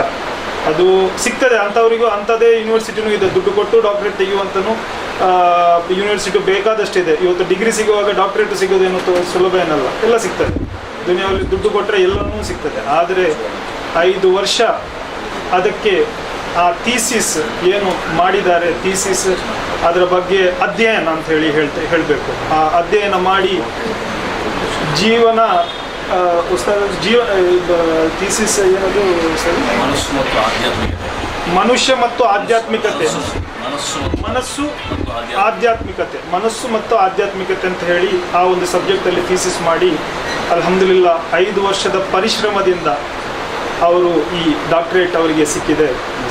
ಈ ಸಂದರ್ಭದಲ್ಲಿ ನಾವು ಒಂದು ಚಿಕ್ಕ ಮಾತು ಹೇಳ್ತೇನೆ, ಯಾಕಂದರೆ ಜಾಸ್ತಿ ಮಾತಾಡಬಾರ್ದು. ಯಾಕಂತ ಹೇಳಿದ್ರೆ ಇಸ್ಮತ್ ಪಜೀರ್ ಅವರಿದ್ದಾರೆ, ಮತ್ತು ನಾವೆಲ್ಲ ಇಲ್ಲಿ ಬಂದಿರೋದು ನಿಮ್ಮ ಇವರ ಯಾರನ್ನು ಮಾತನ್ನು ಕೇಳಲಿಕ್ಕಲ್ಲ, ಜೈನಿ ಉಸ್ತಾದ್ ಅವರ 1-2 ಭಾಷಣವನ್ನು ಕೇಳಲಿಕ್ಕೆ ನಾನು ಬಂದಿರೋದು. ಅದಕ್ಕೆ ರಬ್ಬುಲ್ ಆಲಮೀನ್ ನಮ್ಮ ಈ ಲೋಕದಲ್ಲಿ ನಮಗೆ ಕುರ್ಆನ್ ಏನು ನಮಗೆ ಒದಗಿಸಿ ಕೊಡುವಾಗ ಫಸ್ಟ್ ಶುರುವಿನ ಒಂದು ಅವರು ರಸೂಲ್ ಸಲ್ಲಲ್ಲಾಹು ಅಲೈಹಿ ವಸಲ್ಲಂ ಅವರಿಗೆ ಕಲಿಸಿದ್ದು ಇಕ್ರಾ ಬಿಸ್ಮಿ ರಬ್ಬಿಕ ಅಂತೇಳಿ. ಇಂಗ್ಲೀಷಲ್ಲಿ ಹೇಳಬೇಕು ಅಂತ ಹೇಳಿದರೆ read in the name of your Lord. ಉರ್ದುವಲ್ಲಿ ಹೇಳಬೇಕು ಅಂತ ಹೇಳಿ ಪಡೋ ಅಲ್ಲಾಹ್ಕೆ ನಾಮ್ಸೆ. ಕನ್ನಡದಲ್ಲಿ ಹೇಳ್ಬೇಕು ಅಂತ ಹೇಳಿದರೆ ಓದು ಭಗವಂತನ ನಾಮದಲ್ಲಿ ಅಂತ ಹೇಳ್ತಾರೆ. ಭಗವಂತನ ನಾಮದಲ್ಲಿ read in the name of lord ಅಂತ ಹೇಳಿದರೆ ಆ ನಮ್ಮ ಧರ್ಮ ಎಷ್ಟು ಮಾತ್ರಕ್ಕೆ ಎಜುಕೇಷನ್ ಅಂದರೆ ಲಿಟ್ರಸಿಗೆ ಎಷ್ಟು ಒತ್ತು ಕೊಡ್ತದೆ ಅಂತ ಹೇಳಿದರೆ ಅದು ನಮ್ಮ ಧರ್ಮದಲ್ಲಿ ಅಂತ ಹೇಳಲಿಕ್ಕೆ ನಾನು ಸಂತೋಷ ಪಡ್ತೇನೆ. ಕಲಿಬೇಕು, ಕಲಿತರೆ ಜ್ಞಾನದಿಂದ ಕತ್ತಲನ್ನು ಹೋಗಲಾಡಿಸಬಹುದು. ಆ ಕಾರ್ಯದಲ್ಲಿ ನಮ್ಮ ಧರ್ಮ ಏನು ಹೇಳ್ತದೆ, ಓದಿ ನಮ್ಮನ್ನು ನಾವು ಸುಧಾರಿಸಬಹುದು, ಇತರರನ್ನು ಸುಧಾರಿಸಿ ಈ ಸಮುದಾಯವನ್ನು ನಾವು ಒಳ್ಳೆ ಥರದಲ್ಲಿ ಮಾಡ್ಬೋದು. ನಾವು ಆದರ್ಶ ಜೀವನವನ್ನು ರಸೂಲ್ ಸಲ್ಲಲ್ಲಾಹು ಅಲೈಹಿ ವಸಲ್ಲಂ ಅವರು ತೋರಿಸಿಕೊಟ್ಟ ಆದರ್ಶ ಜೀವನವನ್ನು ನಾವು ಕಲಿತು, ನಾವು ಓದಿ ತಿಳಿದು ನಾವು ಅದನ್ನು ನಮ್ಮ ಜೀವನದಲ್ಲಿ ಅನುಸರಿಸಿ ಮುಂದೆ ನಾವು ಒಳ್ಳೆ ಜನರಾಗ್ಬೋದು ಅಂತ ಹೇಳುತ್ತೇನೆ. ಹಾಗೂ ಮುಂದೆ ಅದೇ ಥರ ಡಾಕ್ಟ್ರೇಟ್ ಜೈನಿ ಉಸ್ತಾದ್ರವರಿಗೆ ಡಾಕ್ಟ್ರೇಟ್ ಸಿಕ್ಕಿದೆ. ನಾನು ನನ್ನ ಎಲ್ಲ ಕಡೆ ನಮ್ಮ ಸಂಸ್ಥೆಯಲ್ಲಾಗಲಿ ನಾವು ಬೇರೆ ಯಾವುದೇ ಸಂಸ್ಥೆಯಲ್ಲಿ ನನ್ನನ್ನು ಮಾತಾಡಲಿಕ್ಕೆ ಅವಕಾಶ ಮಾಡಿಕೊಟ್ರೆ ನಾನು ಯಾವಾಗಲೂ ಹೇಳೋದು, ನಮ್ಮ ಸಮುದಾಯದಲ್ಲಿರುವಂಥ ಹುಡುಗಿಯರು ಈ ಮುಖ್ಯ ವಾಹಿನಿಗೆ ಬರಬೇಕು. ಅಂದರೆ ಕಲಿತು ಫಸ್ಟ್ PUC ಸೆಕೆಂಡ್ PUC ಆಗಿ ಅವರು ಓದನ್ನು ನಿಲ್ಲಿಸಬಾರ್ದು. ಕಲಿತು ಮುಂದೆ ಬರಬೇಕು. ಯಾಕೆಂತ ಹೇಳಿದರೆ ಇವತ್ತಿನ ಜಗತ್ತು ಕಾಂಪಿಟೇಟಿವ್ ಜಗತ್ತಾಗಿದೆ. ನೀಟ್, JEE ಅಂತ ಹೇಳಿ ಕಾಂಪಿಟೇಟಿವ್ ಎಕ್ಸಾಮ್ಸ್ ಅದಾಗಿ ಮುಂದೆ ಅದರಲ್ಲಿ ಎಷ್ಟೋ ಜನ ನಮ್ಮ ಮುಸ್ಲಿಂ ಮಕ್ಕಳು ಬಂದು ಮುಂದೆ ಬರ್ತಾ ಇದ್ದಾರೆ ಇತ್ತೀಚಿನ ದಿನಗಳಲ್ಲಿ. ಇಂಥ ಇದರಲ್ಲಿ ಸೆಕೆಂಡ್ PUC ತನಕ ಓದನ್ನು ನಿಲ್ಲಿಸದೆ ಫಸ್ಟ್ PUC ಒಂದಲೇ ಅವರನ್ನು ಟ್ರೈನ್ ಮಾಡಿ ಅವರನ್ನು ನೀಟ್ ಕೋಚಿಂಗ್ ಕ್ಲಾಸಿಗೆ ಎಷ್ಟೇ ಕಷ್ಟವಾದರೂ ಏನೇ ಸ್ಕಾಲರ್ಶಿಪ್ಪು ಏನೇ ಒಂದು ಅಪ್ಲೈ ಮಾಡಿ ಎಷ್ಟೋ ನಮ್ಮ ಸಮುದಾಯದ ಎಷ್ಟೋ ಜನ ಇದ್ದಾರೆ. ಇವತ್ತು ನೀವು ಹೋಗಿ ನನಗೆ ನೀವು ಬೇರೆ ನಾನು ಮದುವೆ ಮಾಡಿಸ್ತೇನೆ, ನನಗೆ ಬಂಗಾರಕ್ಕೆ ದುಡ್ಡು ಕೊಡು ಅಂತ ಕೇಳೋದಕ್ಕಿಂತ ಬದಲು ನನ್ನ ಮಗಳಿಗೆ ಓದಿಸ್ಲಿಕ್ಕಿದೆ, ನನಗೆ ಒಂದು 5,000 ರೂಪಾಯಿ ಅಥವಾ 10,000 ರೂಪಾಯಿ ಅಥವಾ ನನ್ನ ಫೀಸದ್ದು ದುಡ್ಡು ನೀವು ಕೊಡಿ ಅಂತ ಕೇಳಿದರೆ ಇವತ್ತು ಯಾರು ಕೊಡೋದಿಲ್ಲ ಅಂತ ಹೇಳಲಿಕ್ಕೆ ಯಾರು ಕೊಡದೆ ಕೂತ್ಕೊಳ್ಳೋದಿಲ್ಲ, ಕೊಡ್ತಾರೆ. ಪ್ರತಿಯೊಬ್ಬ ಇವತ್ತು ನಮ್ಮ ಸಮುದಾಯದಲ್ಲಿ ಅಷ್ಟು ನಾವು ಅಲ್ಹಮ್ದುಲಿಲ್ಲಾಹ್ ಒಳ್ಳೆ ಥರದಲ್ಲಿ ಈ ಮಂಗಳೂರಿನ ಹೇಳಬೇಕು ಅಂತ ಹೇಳಿದರೆ ಒಳ್ಳೆ ನಮ್ಮ ಸಮುದಾಯ ಸದೃಢವಾಗಿದೆ. ಇವತ್ತು ಎಜುಕೇಷನ್ಗೆ ದುಡ್ಡು ಬೇಕು ಅಂತ ಹೇಳಿದರೆ ಯಾರು ಇಲ್ಲ ಅಂತೇಳಿ 100 ರೂಪಾಯಿ ಕೊಟ್ಟು ಹೋಗಪ್ಪ ಅಂತೇಳಿ ಕಳಿಸೋರು ಯಾರೂ ಇಲ್ಲ. ಓದಲಿಕ್ಕೆ ಉತ್ತೇಜನ ಕೊಡಬೇಕು ಅಂತ ಹೇಳಿ ನಾನು ಈ ಸಂದರ್ಭದಲ್ಲಿ ಹೇಳಲಿಕ್ಕೆ ಇಚ್ಛಿಸ್ತೇನೆ. ಮುಂದೆ ಬಂದು ಹುಡುಗರು ಹೇಗೂ ಓದ್ತಾರೆ, ಹುಡುಗಿಯರಿಗೆ ಅವರನ್ನು ವಂಚಿತರಾಗಿ ಮಾಡದೆ ಅವರಿಗೆ ಎಜುಕೇಷನ್ ಕೊಟ್ಟು ಮುಂದೆ ದಿನದಲ್ಲಿ ನಮ್ಮ ಸಮುದಾಯದ ಹೆಣ್ಣುಮಕ್ಕಳು ಮೆಡಿಕಲ್ ಡಾಕ್ಟರ್ ಆಗಿ ಮೆಡಿಕಲ್ ಫೀಲ್ಡಲ್ಲಿ ಮುಂದೆ ಬರಬೇಕು. ಯಾವುದೇ ಥರದಲ್ಲಿ ಬರೀ ಹೌಸ್ ವೈಫ್ ಕಲ್ತರೂ ಏನಾಗೋದಿಲ್ಲ, ಮನೆಯಲ್ಲಿ ನೀವು ಮದುವೆ ಆಗಬಾರ್ದು ಅಂತೇನಿಲ್ಲ, ನೀವು ಮಕ್ಕಳನ್ನು ಪ್ರಸವಿಸಬಾರ್ದು ಏನಿಲ್ಲ, ಎಲ್ಲವನ್ನು ಒಂದು ಸಮತೋಲನದಲ್ಲಿ ನೀವು ಮಾಡಿ ಮುಂದೆ ಬರಬೇಕು. ನಮ್ಮ ಸಮಾಜ ಒಳ್ಳೆ ಥರದಲ್ಲಿ ಒಳ್ಳೆ ರೀತಿಯಲ್ಲಿ ಮುಂದೆ ಬರಬೇಕು ಅಂತ ಹೇಳಿ ನನ್ನ ಒಂದು ಆಶೆ. ಅದಕ್ಕೋಸ್ಕರ ಎಲ್ಲ ಈಗ ಮನ್ಸೂರ್ ಅವರಿದ್ದಾರೆ, ನಾವೆಲ್ಲ ಯುವ ಜನಾಂಗ ಯುವಕರು ಮುಂದಿನ ದಿನದಲ್ಲಿ ಯಾವುದೇ ಕಾರ್ಯಕ್ರಮಕ್ಕೆ ನಮ್ಮ ಸಮುದಾಯಕ್ಕೆ ಬೇಕಾದಂಥ ಎಲ್ಲ ಇದಕ್ಕೆ ನಾವು ಮುಂದೆ ನಿಲ್ತೇವೆ ಅಂತ ಹೇಳಿ ಇಚ್ಛಿಸಿ ಈ ಒಂದು ನನಗೆ ಮಾತಾಡಲಿಕ್ಕೆ ಒಂದು ಅವಕಾಶ ಮಾಡಿಕೊಟ್ಟಿದ್ದಕ್ಕೆ ಧನ್ಯವಾದಗಳನ್ನು ಅರ್ಪಿಸಿ, ಮೊಟ್ಟ ಮೊದಲನೇದಾಗಿ ಇಬ್ಬರು ಬಿಸ್ನೆಸ್ ಟೈಕೂನ್ಗಳು ನಮ್ಮ ಸಮುದಾಯದ ಮತ್ತೊಬ್ಬರು ಮಹಾ ಮೇಧಾವಿ, ಇವರ ಮಧ್ಯೆ ನನಗೊಂದು ವೇದಿಕೆ ಸಿಗಲಿಕ್ಕೆ ಕಾರಣ ಬಹುಶಃ ಅಲ್ಲಾಹು ನನಗೆ ಕೊಟ್ಟಂತಹ ಬರವಣಿಗೆಯ ಶಕ್ತಿ. ಈ ಬರವಣಿಗೆಯ ಶಕ್ತಿಯನ್ನು ಸಮಾಜಕ್ಕೆ ಅರ್ಪಿಸಲು ನನಗೆ ಮೊಟ್ಟ ಮೊದಲಾಗಿ ಪ್ರೋತ್ಸಾಹ ಕೊಟ್ಟವರು DA ಅಬೂಬಕರ್ ಖೈರಂಗಳವರು. ಅದರ ನಂತರ ನಾನು ಮೇಲೆ ಹೋಗಿದ್ದರೆ ವಾರ್ತಾ ಭಾರತಿ ಪತ್ರಿಕೆ ಅಬ್ದುಲ್ ಸಲಾಂ ಪುತ್ತಿಗೆ BM ಬಶೀರ್ ಮತ್ತು ನನ್ನ ಪ್ರಾತಸ್ಮರಣೀಯರಾದ ಅಕ್ಕ ಗೌರಿ ಲಂಕೇಶ್. ಬೇರೆಲ್ಲ ಸಮುದಾಯಕ್ಕಿಂತಲೂ ಕೂಡ ಮುಸ್ಲಿಂ ಸಮುದಾಯಕ್ಕೆ ಸಾಹಿತ್ಯದ ಒಂದು ಅನ್ಯೋನ್ಯವಾದಂತಹ ಸಂಬಂಧವಿರಬೇಕಾಗಿದೆ, ವಾಸ್ತವದಲ್ಲಿ ಇದೆ. ಏನು ಅಂತ ಹೇಳಿದರೆ ಪವಿತ್ರ ಕುರ್ಆನ್ನ ಪ್ರಥಮ ಅವತೀರ್ಣಿತ ಪದ ಇಕ್ರಾ, ಓದಿರಿ ಅಂತ ಹೇಳುವಂಥದ್ದು. ಮತ್ತು ಅದೇ ಇದರಲ್ಲಿ ಕಲಂ ಅಂತ ಹೇಳುವಂಥ ಇನ್ನೊಂದು ಪದವೂ ಬರ್ತದೆ, ಓದಿರಿ ಮತ್ತು ಪೆನ್. ಹಾಗಿರೋದ್ರಿಂದ ಎಲ್ಲೋ ಇಸ್ಲಾಂಗೂ ಮತ್ತು ಸಾಹಿತ್ಯಕ್ಕೂ ಅವಿನಾಭಾವವಾದಂತಹ ಸಂಬಂಧ ಇದೆ ಅಂತ ಹೇಳೋದನ್ನು ನಮಗೆ ಅಲ್ಲಾಹನು ಪವಿತ್ರ ಕುರ್ಆನ್ನ ಮೂಲಕ ಕಲಿಸ್ತಾನೆ. ಮತ್ತು ಅಲ್ಲಾಹನ ಒಂದು ಕುದ್ರತ್ ನೋಡಿ ಅಲ್ಲಾಹನು ನಿರಕ್ಷರ ಕುಕ್ಷಿಯಾದಂತಹ ನಮ್ಮ ಪ್ರವಾದಿ ಸಲ್ಲಲ್ಲಾಹು ಅಲೈಹಿ ವಸಲ್ಲಂ ಅವರಿಗೆ ಜಗತ್ತಿನ ಅತ್ಯಂತ ಶ್ರೇಷ್ಠ ಸಾಹಿತ್ಯವಾದಂತಹ ಕುರ್ಆನನ್ನು ಅಲ್ಲಾಹನು ಅವತೀರ್ಣಗೊಳಿಸಿದ್ದಾನೆ. ಹಾಗಿರುವುದರಿಂದ ನಮಗೆ ಇದರಲ್ಲೊಂದು ಪಾಠ ಇದೆ. ಕುರ್ಆನ್ಗೆ ಮತ್ತು ಮುಸ್ಲಿಮರಿಗೆ ಮತ್ತು ಸಾಹಿತ್ಯಕ್ಕೆ ಎಲ್ಲೋ ಒಂದು ಅವಿನಾಭಾವವಾದಂತಹ ಸಂಬಂಧ ಇದೆ ಅಂತೇಳಿ. ಜಗತ್ತಿನ ಯಾವುದೇ ಕ್ರಾಂತಿಯಾಗಲಿ ಆ ಕ್ರಾಂತಿಗೆ ಕಾರಣವಾಗಿದ್ದು ಪೆನ್ನು ಅಂತ ಹೇಳೋದನ್ನು ನಾನು ಈ ಸಂದರ್ಭದಲ್ಲಿ ಹೇಳಲಿಕ್ಕೆ ಬಯಸ್ತೇನೆ. ಯಾವುದೇ ಕ್ರಾಂತಿ, ಚೀನಾದ ಕ್ರಾಂತಿ ಇರಬಹುದು, ಫ್ರಾನ್ಸ್ನ ಕ್ರಾಂತಿ ಇರಬಹುದು, ನೀವು ತಿಳಿದಂಗೆ ರಷ್ಯಾ ಕ್ರಾಂತಿ ಇರ್ಬೋದು, ಎಲ್ಲಕ್ಕೂ ಕಾರಣವಾಗಿದ್ದು ಪೆನ್ ಅಂತ ಹೇಳೋದನ್ನು. ಮತ್ತು ನಮ್ಮ ಭಾರತದ ಸ್ವಾತಂತ್ರ್ಯ ಹೋರಾಟಕ್ಕೂ ಕೂಡ ಪೆನ್ ಬಹಳಷ್ಟು ದೊಡ್ಡ ಕೊಡುಗೆಯನ್ನು ಕೊಟ್ಟಿದೆ. ಹಾಗಿರೋದ್ರಿಂದಲೇ ನಾವೇನು ಮಾಡಿದ್ವಿ, ಫ್ರಾನ್ಸ್ನ ಪೆನ್ ಅಂತ ಹೇಳುವಂಥ ಒಂದು ಸಂಸ್ಥೆ ಗೌರಿ ಲಂಕೇಶ್ ಅವರ ಹೆಸರಲ್ಲಿ ಪೆನ್ ಅವಾರ್ಡ್ ಅಂತ ಒಂದು ಅವಾರ್ಡ್ ಸ್ಟಾರ್ಟ್ ಮಾಡಿದೆ, ಪೆನ್ಗೆ ಇರುವಂತಹ ಶಕ್ತಿಗಾಗಿ. ಸೊ ಇವತ್ತಿನ ಈ ಸಂದರ್ಭದಲ್ಲಿ ನಾನು ಹೇಳಲಿಕ್ಕೆ ಬಯಸ್ತಾ ಇರೋದೇನೆ ಅಂತ ಹೇಳಿದ್ರೆ, ನಮ್ಮ ಬಹಳಷ್ಟು ಯುವಕರೀಗ ಬರಹ ಕ್ಷೇತ್ರದಲ್ಲಿ ಮುಂದೆ ಬರ್ತಾ ಇದ್ದಾರೆ. ಕೆಲವರ ಬರವಣಿಗೆಗಳು ಬರೆದದ್ದೆಲ್ಲವೂ ಬರವಣಿಗೆ ಆಗಿಬಿಡ್ತದೆ ಫೇಸ್ಬುಕ್ಕಲ್ಲಿ ಮತ್ತು ವಾಟ್ಸಪ್ಪಲ್ಲಿ. ಹಾಗಾಗಬಾರ್ದು, ಬರವಣಿಗೆಯ ಒಳಗೆ ಸಾರ ಇರಬೇಕು. ಜೊಲ್ಲು ಮತ್ತು ಕಾಳನ್ನು ಪ್ರತ್ಯೇಕಿಸಿ ನೋಡುವಂತಹ ಓದುಗರು ಕೂಡ ಇರ್ತಾರೆ. ನಾನೂ ಸಮೇತ ನಾವೇನು ತಿಳ್ಕೊಂಡಿರ್ತೇವೆ ಅಂದರೆ ನಾವು ಬಹಳ ಬಡಿತೇವೆ, ನಾವು ಬಹಳ ಬುದ್ಧಿವಂತರು ಅಂತೇಳಿ. ನಮಗಿಂತ ಹೆಚ್ಚು ಬುದ್ಧಿವಂತರು ಓದುಗರು ಇರ್ತಾರೆ ಅಂತ ಹೇಳೋದನ್ನು ಕೂಡ ನಮ್ಮ ಯುವ ಬರಹಗಾರರು ತಿಳ್ಕೊಳ್ಬೇಕು. ನಾವು ಫೇಸ್ಬುಕ್ಕಲ್ಲಿ ಬರೆದದ್ದೆಲ್ಲವೂ ಬರಹವಾದಾಗ ಬರಹದ ತೀಕ್ಷ್ಣತೆ ಮತ್ತು ಬರಹದ ಮೌಲ್ಯ ಕಡಿಮೆ ಆಗ್ತದೆ. ಅಂತಹ ಬರಹಗಳನ್ನು ನಾವು ಬರೀಬಾರ್ದು. ಬರೆಯುವಾಗ ನಾವು ಬರೆಯುವುದಕ್ಕಿಂತ ಮುಖ್ಯವಾಗಿ ನಾವು ಹೆಚ್ಚಾಗಿ ಓದಬೇಕಾಗಿದೆ. ಇವತ್ತೇನಾಗಿದೆ ಅಂತ ಹೇಳಿದ್ರೆ ನಮ್ಮ ಯುವ ಸಮೂಹ ಓದುವುದನ್ನು ಕಡಿಮೆ ಮಾಡಿ ನನ್ನ ಬರಹವನ್ನು ಇತರರು ಓದಬೇಕು ಅಂತೇಳಿ ಬಯಸ್ತಾ ಇದೆ. ಇದು ನಾವು ಮಾಡ್ತಿರುವಂಥ ದೊಡ್ಡ ತಪ್ಪು.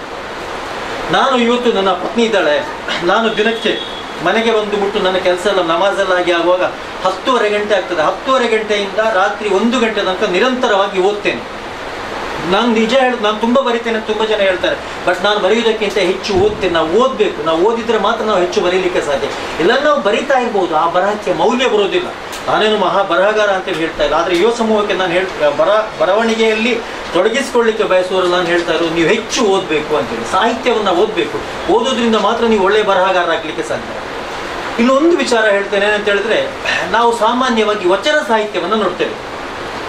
ಹೆಚ್ಚಿನ ಸಭೆಗಳಲ್ಲಿ ಕಳಬೇಡ ಕೊಳಬೇಡ, ಹುಸಿಯ ನುಡಿಯಲು ಬೇಡ, ತನ್ನ ಬನ್ನಿಸಲು ಬೇಡ, ಇದಿರ ಹಳಿಯಲು ಬೇಡ, ಅನ್ಯರಿಗೆ ಅಸಹ್ಯ ಪಡಲು ಬೇಡ, ಇದೇ ಅಂತರಂಗ ಶುದ್ಧಿ, ಇದೇ ಬಹಿರಂಗ ಶುದ್ಧಿ ಅಂತ ನಾವು ಹೇಳೋದನ್ನು ಕೇಳ್ತಾ ಇರ್ತೇವೆ. ಇದಕ್ಕಿಂತ ಮಹತ್ವದ್ದನ್ನ, ಬಹಳ ಒಳ್ಳೆಯದಿದೆ ಬಸವಣ್ಣನವರ ವಚನಗಳು, ಇದಕ್ಕಿಂತ ಮಹತ್ವದ್ದನ್ನ ಲಕ್ಷಗಟ್ಟಲೆ ಪುಟಗಳಷ್ಟು ಬರೆಯುವಂಥದ್ದು ಇಸ್ಲಾಂನಲ್ಲಿದೆ, ಇಸ್ಲಾಂನ ಸೂಫಿ ಸಾಹಿತ್ಯದಲ್ಲಿದೆ.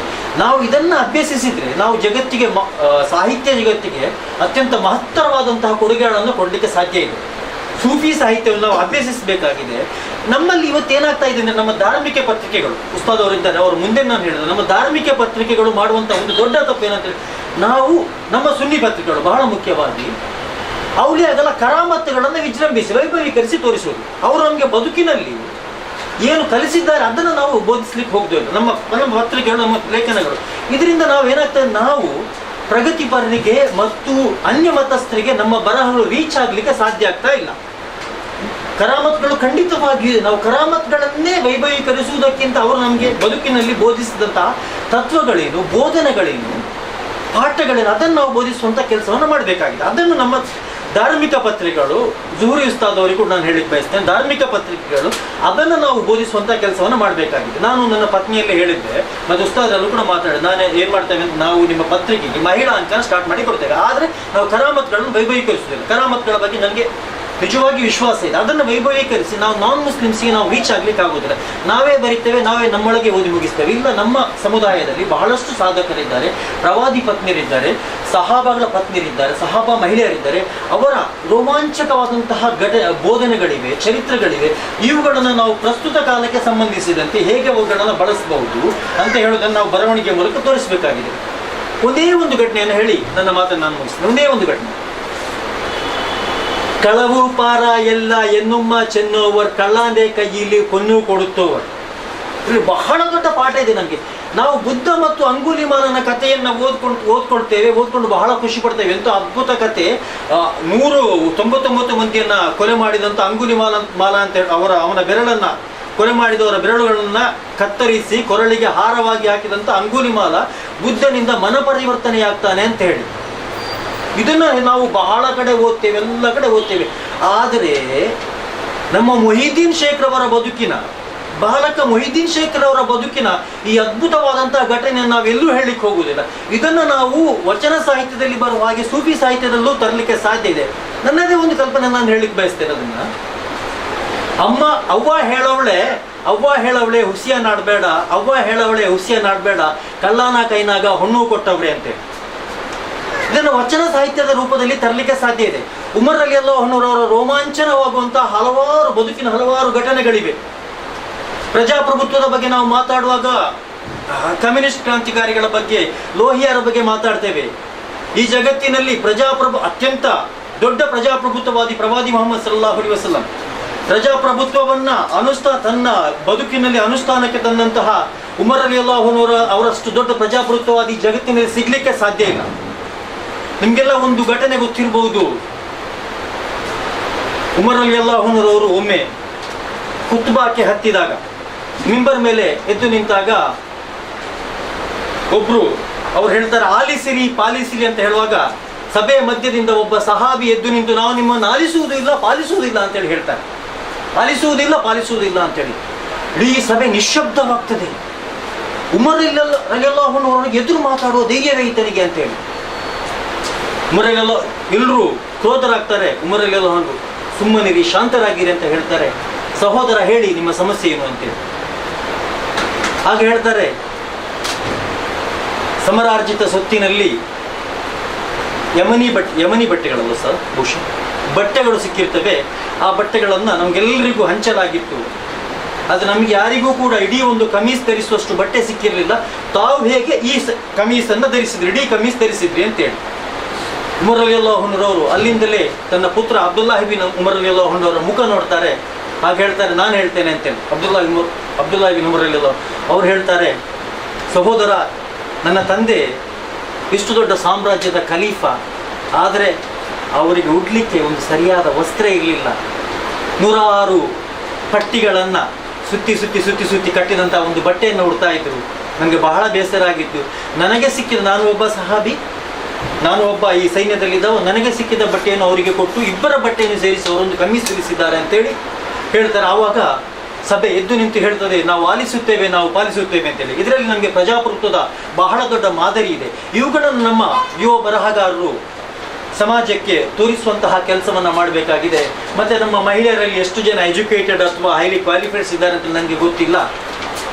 ಕೆಲವರು SSLC ಕಲಿತವರು ಇರ್ಬೋದು, 7th ಕಲಿತವರು ಇದ್ದವರು, ಒಳ್ಳೆ ಬರವಣಿಗೆ ಮಾಡುವವರು ಇರ್ಬೋದು. ಆದರೆ ಬರವಣಿಗೆಗೆ ಯಾವತ್ತೂ ಕೂಡ ನಿಮ್ಮ ಕ್ವಾಲಿಫಿಕೇಶನ್ ಇದು ಮಾನದಂಡ ಅಲ್ಲ ಅಂತ ನಾನು ಈ ಸಂದರ್ಭದಲ್ಲಿ ಹೇಳಿಕ್ಕೆ ಬಯಸ್ತೇನೆ. ಯಾಕಂತ ಹೇಳಿದ್ರೆ ನಿಮಗೆ ಒಂದು 2 ಉದಾಹರಣೆಗಳು ನಾನು ನಿಮ್ಗೆ ಕೊಡ್ತೇನೆ. 2 ಉದಾಹರಣೆಗಳು. ಒಂದು, ಇಲ್ಲಿರುವವರಿಗೆ ಯಾರ ಬಗ್ಗೆ ಯಾವ ಅಭಿಪ್ರಾಯಗಳಿವೆ ಅದು ನನಗೆ ಗೊತ್ತಿಲ್ಲ. ಫೈಜಿ ಉಸ್ತಾದ್, ಸಾಲತ್ತೂರ್ ಅಬೂಬಕರ್ ಫೈಜಿ ಉಸ್ತಾದ್ರು ನಾನು ಕಂಡ ಇಸ್ಲಾಮಿಕ್ ಸಾಹಿತ್ಯದ ಅತ್ಯಂತ ಶ್ರೇಷ್ಠ ಬರಹಗಾರ, ಇಸ್ಲಾಮಿಕ್ ಕನ್ನಡ ಸಾಹಿತ್ಯ ಅತ್ಯಂತ ಶ್ರೇಷ್ಠ ಬರಹಗಾರ. ಅವರು ಓದಿದ್ದು 4ನೇ ಕ್ಲಾಸ್. ಅವರು ಎಂಥ ಅದ್ಭುತ ಬರಹಗಾರರಾಗಿದ್ರು ಅಂತ ಹೇಳೋದಕ್ಕೆ ಅವರು ಒಮ್ಮೆ ಪತ್ರಿಕೆಯಲ್ಲಿ ಒಂದು ಮದರಂಗಿಯಲ್ಲಿ ಇರಬೇಕು ಬಹುಶಃ, ಬಹಳ ಮಕಾರದಲ್ಲಿ ಅವರ ಇಡೀ ಸಂಪಾದಕೀಯವನ್ನು ಮಕಾರದಲ್ಲಿ ಇಡೀ ಸಂಪಾದಕೀಯವನ್ನ ಮಕಾರದಲ್ಲಿ ಬರೆದಿದ್ದಾರೆ. ಅಂತಹ ಅದ್ಭುತ ಸೃಜನಶೀಲ ಬರಹಗಾರ ಅವರು. ಬರೀ ಮಕಾರದಲ್ಲಿ ಪ್ರಾರಂಭಿಸಿ ಕೊನೆಯ ತನಕ ಎಲ್ಲ ಶಬ್ದಗಳು ಎಲ್ಲ ಪದಗಳು ಮಾದಲ್ಲಿ ಪ್ರಾರಂಭವಾಗುವಾಗೆ ಬರೆದಿದ್ದಾರೆ. ಅಂತಹ ಅದ್ಭುತ ಬರಹಗಾರ. ಅವರು ಓದಿದ್ದು ಬರೀ 4ನೇ ಕ್ಲಾಸ್, 3ನೇ ಕ್ಲಾಸ್, ಅದೇ ಮಕಾರ ಮೂವಲ್ಲಿ. ಅವರು ಓದಿದ್ದು ಬರೀ 4ನೇ ಕ್ಲಾಸ್. ಇನ್ನೊಬ್ರು ಕಮಲಾ ಸುರಯ್ಯ, ಕಮಲಾ ದಾಸ್ ಅಂತ ಹೇಳುವಂಥ ಹೆಸರಲ್ಲಿ ಬರೀತಾ ಇದ್ರು. ಅವ್ರು ಇಸ್ಲಾಂಗೆ ಕನ್ವರ್ಟ್ ಆದ್ರು. ಕಮಲಾ ಸುರಯ್ಯ ಅಂತ ಹೇಳುವಂಥ ಹೆಸರು ಅವ್ರಿಗೆ ಬಂತು. ಅದರ ನಂತರ ಆ ಹೆಸರಲ್ಲಿ ಬರೀತಾ ಇದ್ರು. ಅವರು ಓದಿದ್ದು ಅವರ ಫಾರ್ಮಲ್ ಎಜುಕೇಶನ್ 4ನೇ ಕ್ಲಾಸ್. ಅವರು ಎಷ್ಟು ಯಾವ ಮಟ್ಟಕ್ಕೆ ತಲುಪಿದ್ರು ಅಂತ ಹೇಳುವುದಕ್ಕೆ ನಾವು ಯೋಚಿಸಬೇಕಾಗಿದೆ. ಅವರ ಜೀವನ ಚರಿತ್ರೆ ಬಹುಶಃ 40ನೇ ವಯಸ್ಸಿಗೆ ಅವರ ಜೀವನ ಚರಿತ್ರೆ ಬರೀತಾರೆ. ಅದೆಷ್ಟು ಅಡಿಷನ್ಗಳು ಬರ್ತವೆ. ಅದು ನೊಬೆಲ್ ಪ್ರಶಸ್ತಿ ತನಕ ನಾಮಿನೇಟ್ ಆಗ್ತದೆ. ಪ್ರಶಸ್ತಿ ಸಿಗುವುದಿಲ್ಲ, ನಾಮಿನೇಟ್ ಆಗ್ತದೆ. ಬರೀ 4ನೇ ಕ್ಲಾಸ್ ಕಲಿತ ಕಮಲಾ ಸುರಯ್ಯ ಅವರ ಕೃತಿ ಆತ್ಮಚರಿತ್ರೆ ನೊಬೆಲ್ ಪ್ರಶಸ್ತಿಗೆ ನಾಮಿನೇಟ್ ಆಗ್ತದೆ. ಅದು ಇದರಿಂದ ನಾವು ಕಲಿಬೇಕಾದ ಪಾಠ ಏನಿದೆ ಅಂತ ಹೇಳಿದ್ರೆ, ಯಾವತ್ತೂ ಕೂಡ ನಿಮ್ಮ ಎಜುಕೇಶನಲ್ ಕ್ವಾಲಿಫಿಕೇಶನ್ ಬರವಣಿಗೆಯ ಶ್ರೇಷ್ಠತೆಗೆ ಮಾನದಂಡ ಆಗುವುದಿಲ್ಲ. ನಮ್ಮ ಓದು, ನಮ್ಮ ಅಧ್ಯಯನ ಅದಕ್ಕೆ ಮಾನದಂಡ ಆಗ್ತದೆ. ಆದುದರಿಂದ ನಮ್ಮ ಎಲ್ಲ ಬರಹಗಾರರು ಕೂಡ ಓದನ್ನು ಹೆಚ್ಚಿಸಬೇಕು ಅಂತೇಳಿ ನಾನು ಈ ಸಂದರ್ಭದಲ್ಲಿ ಹೇಳುತ್ತೇನೆ. ಮತ್ತು ಕೊನೆಯದಾಗಿ ನನ್ನ ಬಹಳ ಗೌರವಾನ್ವಿತರಾದಂತಹ, ನಮಗೆ ಬಹಳ ಸಂಪರ್ಕಗಳೇನಿಲ್ಲ, ಆದರೆ ಅವರ ಬಗ್ಗೆ ಬಹಳ ಗೌರವ ಇಟ್ಕೊಂಡಿದ್ದೆ ಝೈನಿ ಉಸ್ತಾದರ ಬಗ್ಗೆ. ನಾನು ಜಿಜಿಯಾದ ಬಗ್ಗೆ ನನಗೆ ಸ್ಪಷ್ಟವಾದಂಥ ಒಂದು ಐಡಿಯಾ ಕೊಟ್ಟು ಉಸ್ತಾದ್ರವರ ಒಂದು ಕೃತಿಯಲ್ಲಿ ನಾನು ಓದಿದ್ದು. ಯಾವ ಕೃತಿ ಉಸ್ತಾದ್? ಜಿಜಿಯಾ ಬಗ್ಗೆ ನೀವು ಬರ್ತಿದ್ದೆ, ಇಸ್ಲಾಂ ಮತ್ತು ಭಯೋತ್ಪಾದನೆ, ಆ ಕೃತಿಯಲ್ಲಿ. ಅದರ ಬಗ್ಗೆ ನನಗೆ ಅಧ್ಯಯನ ಮಾಡಲಿಕ್ಕೆ ಒಂದು ಮಾರ್ಗದರ್ಶಿ ಅವರ ಕೃತಿಯಾಗಿತ್ತು. ನಾನು ಜಿಜಿಯಾದ ಬಗ್ಗೆ ಕೆಲವು ಲೇಖನಗಳನ್ನು ಬರೆದಿದ್ದೆ. ಅದಕ್ಕೆ ಮಾರ್ಗದರ್ಶಿ ಉಸ್ತಾದ್ರವರ ಆ ಲೇಖನ, ಆ ಪುಸ್ತಕದಲ್ಲಿ ಒಂದೊಂದು ಲೇಖನ ಆಗಿತ್ತು. ಅವರ ಬಗ್ಗೆ ಬಹಳ ಅಧ್ಯಯನ ಮಾಡ್ತಾರೆ. ಅವರ ಅಧ್ಯಯನಕ್ಕೆ ಒಳ್ಳೆ ಫಲ ಸಿಕ್ಕಿದೆ. ಅದಕ್ಕಾಗಿ ಅವರನ್ನು ಈ ಸಂದರ್ಭದಲ್ಲಿ ಅಭಿನಂದಿಸುತ್ತಾ, ಮತ್ತು ತಮ್ಮ ಅಮೂಲ್ಯವಾದ ಸಮಯವನ್ನು ತಮ್ಮ ಬಿಸ್ನೆಸ್ಗಳ ಬಹಳಷ್ಟು ದೊಡ್ಡ ಬಿಸ್ನೆಸ್ ಮೆನ್ಗಳು ಬಂದು ನಮ್ಮ ಜೊತೆ ಕೂತ್ಕೊಂಡಿದ್ದಕ್ಕೆ, ಈ ಕಿರಿಯನ ಮಾತುಗಳನ್ನು ಆಲಿಸಿದ ಎಲ್ಲರಿಗೂ ಧನ್ಯವಾದವನ್ನು. ಮುಂದಿನ ಕಾರ್ಯಕ್ರಮ ನಿಮ್ಮೆಲ್ಲರ ಅಚ್ಚುಮೆಚ್ಚಿನ ಒಬ್ಬ ಭಾಷಣ ಮತ್ತು ಬರಹ ರಂಗದ ಒಬ್ಬ ಅದ್ವಿತೀಯ ಒಬ್ಬ ನಾಯಕ ಅಥವಾ ಧ್ರುವತಾರೆ ಅಂತ ಹೇಳ್ತಕ್ಕಂಥ ಡಾಕ್ಟರ್ MSM ಅಬ್ದುಲ್ ರಶೀದ್ ಝೈನಿ ಅವರನ್ನು ಈಗ ನಾವು ಅಭಿನಂದಿಸ್ತಾ ಇದ್ದೇವೆ. ಈ ಅಭಿನಂದನೆಯನ್ನು ನಾವು ಈಗ ಅಜಾದ್ ಗ್ರೂಪಿನ ಮನ್ಸೂರ್ ಹಾಜಿ ಮತ್ತು ಕನೂಚೂರು ಸಮೂಹ ಸಂಸ್ಥೆಗಳ ಡೈರೆಕ್ಟರ್ ನಮ್ಮ ಅಬ್ದುಲ್ ರಹೀಮನ್ ಹಾಜಿಯವರು ಮಾಡಬೇಕು ಅಂತ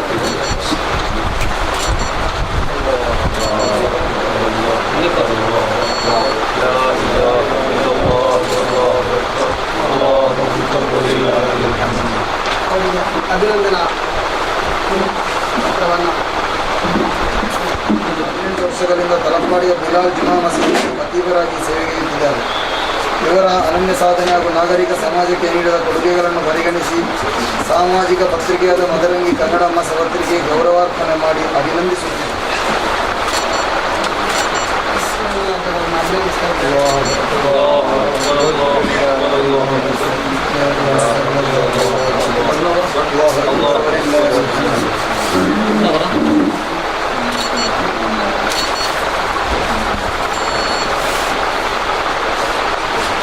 ಮದರಂಗಿ ಪತ್ರಿಕೆ ಪರವಾಗಿ ಅವರನ್ನು ಅಭಿನಂದಿಸ್ತಾ ಇದ್ದಾರೆ.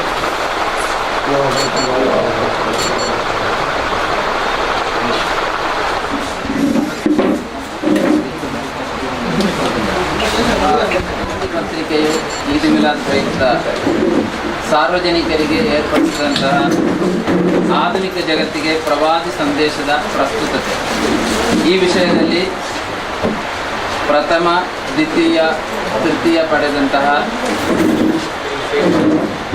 ಲೇಖಕಿಯರಿಗೆ ಪ್ರಶಸ್ತಿ ಪತ್ರ ವಿತರಣೆ ಹಾಗೂ ಮೆಚ್ಚುಗೆ ಪಡೆದಂತಹ ಲೇಖಕರಿಗೆ ಕೂಡ ಅಭಿನಂದನಾ ಪತ್ರ ನೀಡುವಂತಹ ಕಾರ್ಯಕ್ರಮ. ಮೊದಲನೇದಾಗಿ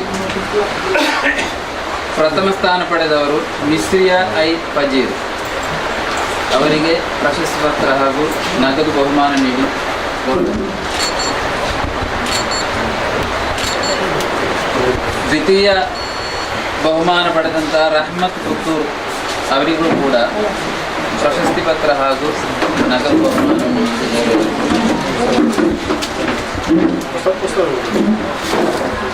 ಬಹುಮಾನ್ಯರಾದ ಡಾಕ್ಟರ್ MSM ಜಯಪ್ರಸಾದ್ ಅವರು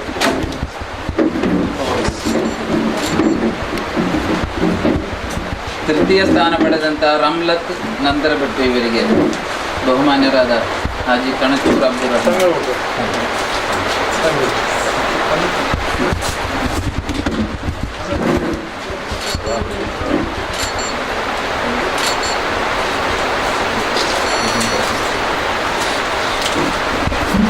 ಇನ್ನು ತೀರ್ಪುಗಾರರ ಮೆಚ್ಚುಗೆಗೆ ಪಾತ್ರರಾದಂತಹ ಮೊಹಮ್ಮದ್ ರಫೀಕ್ ಕಲ್ಕಟ್ಟ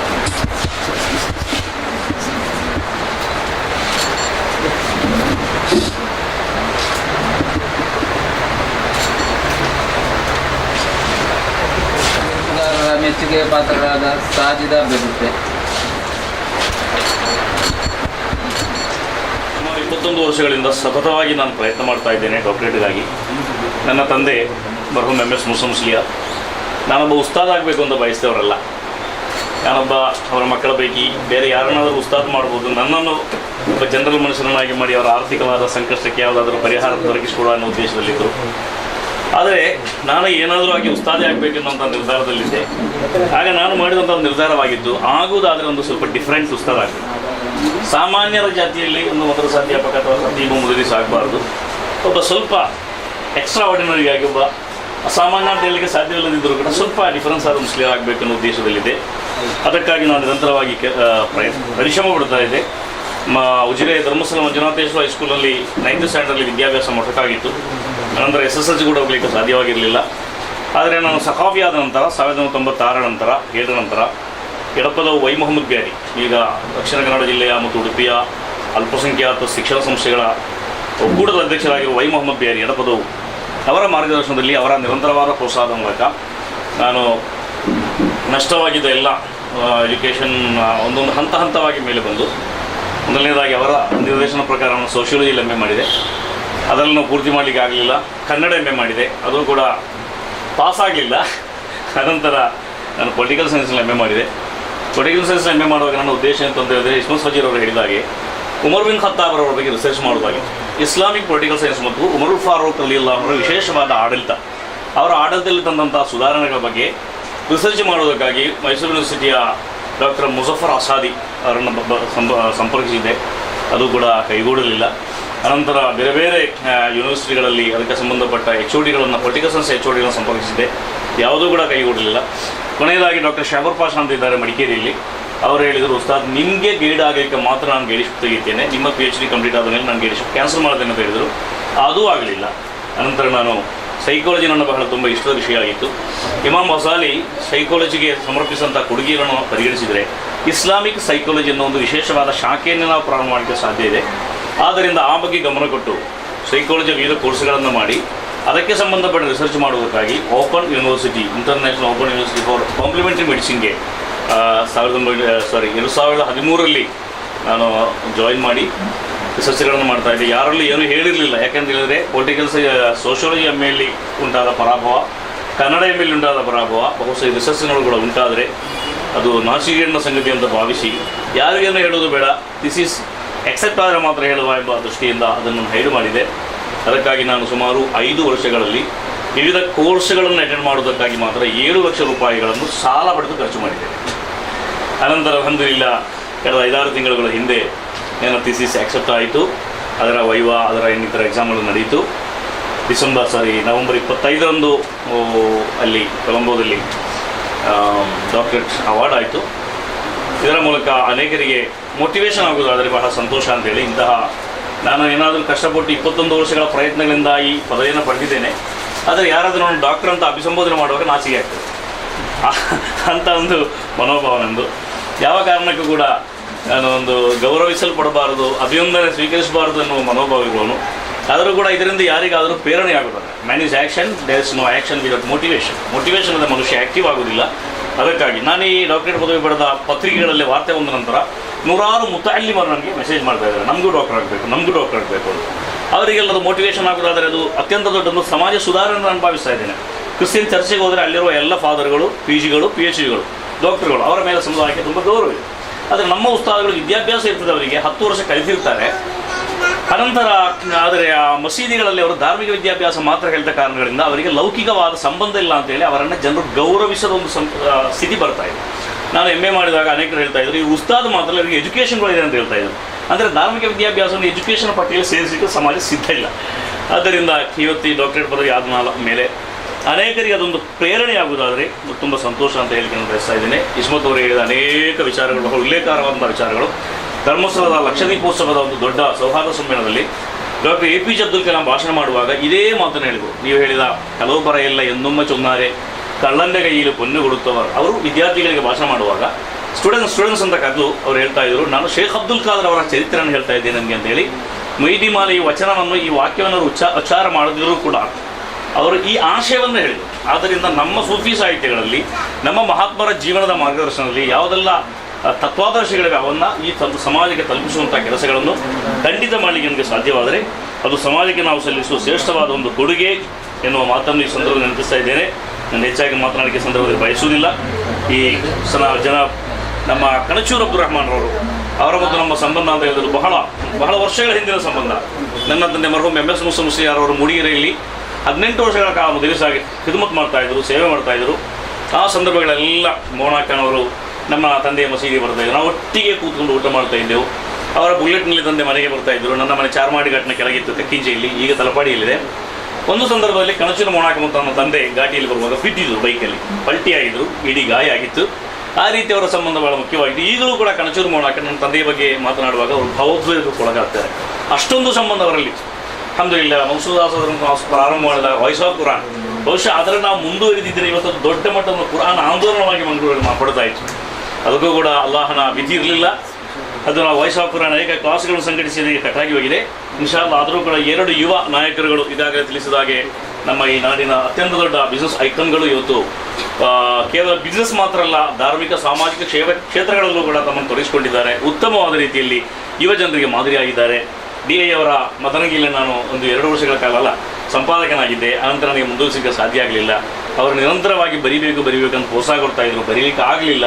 ನನ್ನ ಮಂತ್ರ ಅಂತ ಒಂದು ಅಂಕಣ ಬರೀತಾ ಇದ್ದೆ. ಅದು ಕೂಡ ಕೆಲವು ಸಂದರ್ಭ ಕೊಡಲಿಕ್ಕೆ ಆಗ್ತಾ ಇರಲಿಲ್ಲ, ಎಡಿಟೋರಿಯಲ್ ಬರಲಿಕ್ಕೆ ಆಗ್ತಾ ಇರಲಿಲ್ಲ, ಅದರ ಮ್ಯಾಟರ್ಗಳನ್ನು ಚೆಕ್ ಮಾಡಲಿಕ್ಕೆ ಆಗ್ತಾ ಇರಲಿಲ್ಲ, ಕಚೇರಿಗೆ ಬರಲಿಕ್ಕೆ ಆಗ್ತಾ ಇರಲಿಲ್ಲ. ಅನಂತರ ನಮ್ಮ ಪುಣಚ ಸುದ್ದಿಯೆಲ್ಲ ವಹಿಸಿಕೊಂಡು ಆ ಕಾರ್ಯಕ್ರಮ ಮುಂದುವರಿಸ್ತಾ ಇದ್ದಾರೆ. ಅಲ್ಹಮ್ದುಲಿಲ್ಲಾ ನೀವು ಕೊಟ್ಟಂತಹ ಈ ಒಂದು ಶ್ರೇಷ್ಠವಾದ ಈ ಒಂದು ಅಭಿನಂದನಾ ಕಾರ್ಯಕ್ರಮವನ್ನು ಸಮಾಜಕ್ಕೆ ಇದೊಂದು ಮಾರ್ಗದರ್ಶಿಯಾಗಲಿ ಅಂತ ಹೇಳುತ್ತಾ, ಇನ್ನಷ್ಟು ಇಂತಹ ಕ್ಷೇತ್ರಗಳಲ್ಲಿ ಮುಂದೆ ಬರಲಿಕ್ಕೆ ವಿಶೇಷವಾಗಿ ಉಲಮಾ ವರ್ಗಕ್ಕೆ ಸಹಕಾರಿಯಾಗಲಿ ಅಂತ ಹೇಳುತ್ತಾ, ನಿಮ್ಮೆಲ್ಲ ಸಹಕಾರಕ್ಕೆ, ಅಭಿನಂದನೆಗೆ, ನಿಮ್ಮ ಒಳ್ಳೆಯ ಮಾತಿಗೆ, ನಿಮ್ಮ ಪ್ರೋತ್ಸಾಹಕ್ಕೆ ನಾನು ಈ ಸಂದರ್ಭದಲ್ಲಿ ಅಭಿನಂದನೆಗಳು ಸಲ್ಲಿಸಿ ನನ್ನ ಮಾತನ್ನು ಮುಗಿಸ್ತಾ ಇದ್ದೇನೆ. ನಾವು ಕನ್ನಡ ಭಾಷೆಯಲ್ಲಿ ಮಾತನಾಡಲಿಕ್ಕೆ ಶುರು ಮಾಡಿದಾಗ ನನಗೆ ಸವಾಲಿತ್ತು. ಉಡುಪಿ ಜಿಲ್ಲೆಯಲ್ಲಿ ನಾನು SSF ಜಿಲ್ಲಾಧ್ಯಕ್ಷನಾಗಿದೆ. ಉಡುಪಿ ಈ ಜಿಲ್ಲೆಯ ಭಾಗ ಆಗಿತ್ತು. ಆ ಸಂದರ್ಭದಲ್ಲಿ ಒಂದು ಮಸೀದಿಯಲ್ಲಿ ಭಾಷಣ ಮಾಡುವಾಗ ಒಬ್ಬ ಇಷ್ಟು ದೊಡ್ಡ ಟಾರ್ಚ್ ಹಿಡ್ಕೊಂಡು ನಮಗೆ ಹೊಡಿಲಿಕ್ಕೆ ಬಂದಿದ್ದು. ಮಜೀದ್ ಮೇಲೆ ಕನ್ನಡ ಮಾತಾಡ್ತಾ ಇತ್ತು, ಕಾಫಿರ್ ಹೇಳ್ತೇವೆ ನಾವು, ಕಾಫಿರ್ ಅಂತ ಹೇಳಿ. ಆ ನಿಟ್ಟಿನಲ್ಲಿ ನಾವು ಮಾಡಿದ ಕ್ರಾಂತಿಗಳು ಇವತ್ತು ಅಲ್ಹಮ್ದುಲಿಲ್ಲಾ ಸಮಾಜದನ್ನು ಎಲ್ಲ ಅರ್ಥದಲ್ಲೂ ಕೂಡ ಸ್ವೀಕರಿಸಿದೆ. ಮುಸ್ಲಿಂ ಮತ್ತು ಇನ್ನಿತರ ಧರ್ಮಗಳ ಮಧ್ಯೆ ಸಾಮರಸ್ಯಕ್ಕೆ ಸಾಧ್ಯವಾಗಿದೆ. ನಮ್ಮ ಕನ್ನಡ ಮದ್ರಸಾ ಪಠ್ಯಪುಸ್ತಕಗಳನ್ನು ಕೂಡ ಕನ್ನಡ ಭಾಷೆಗೆ ಟ್ರಾನ್ಸ್ಲೇಷನ್ ಮಾಡಿದ ನಾನೇ.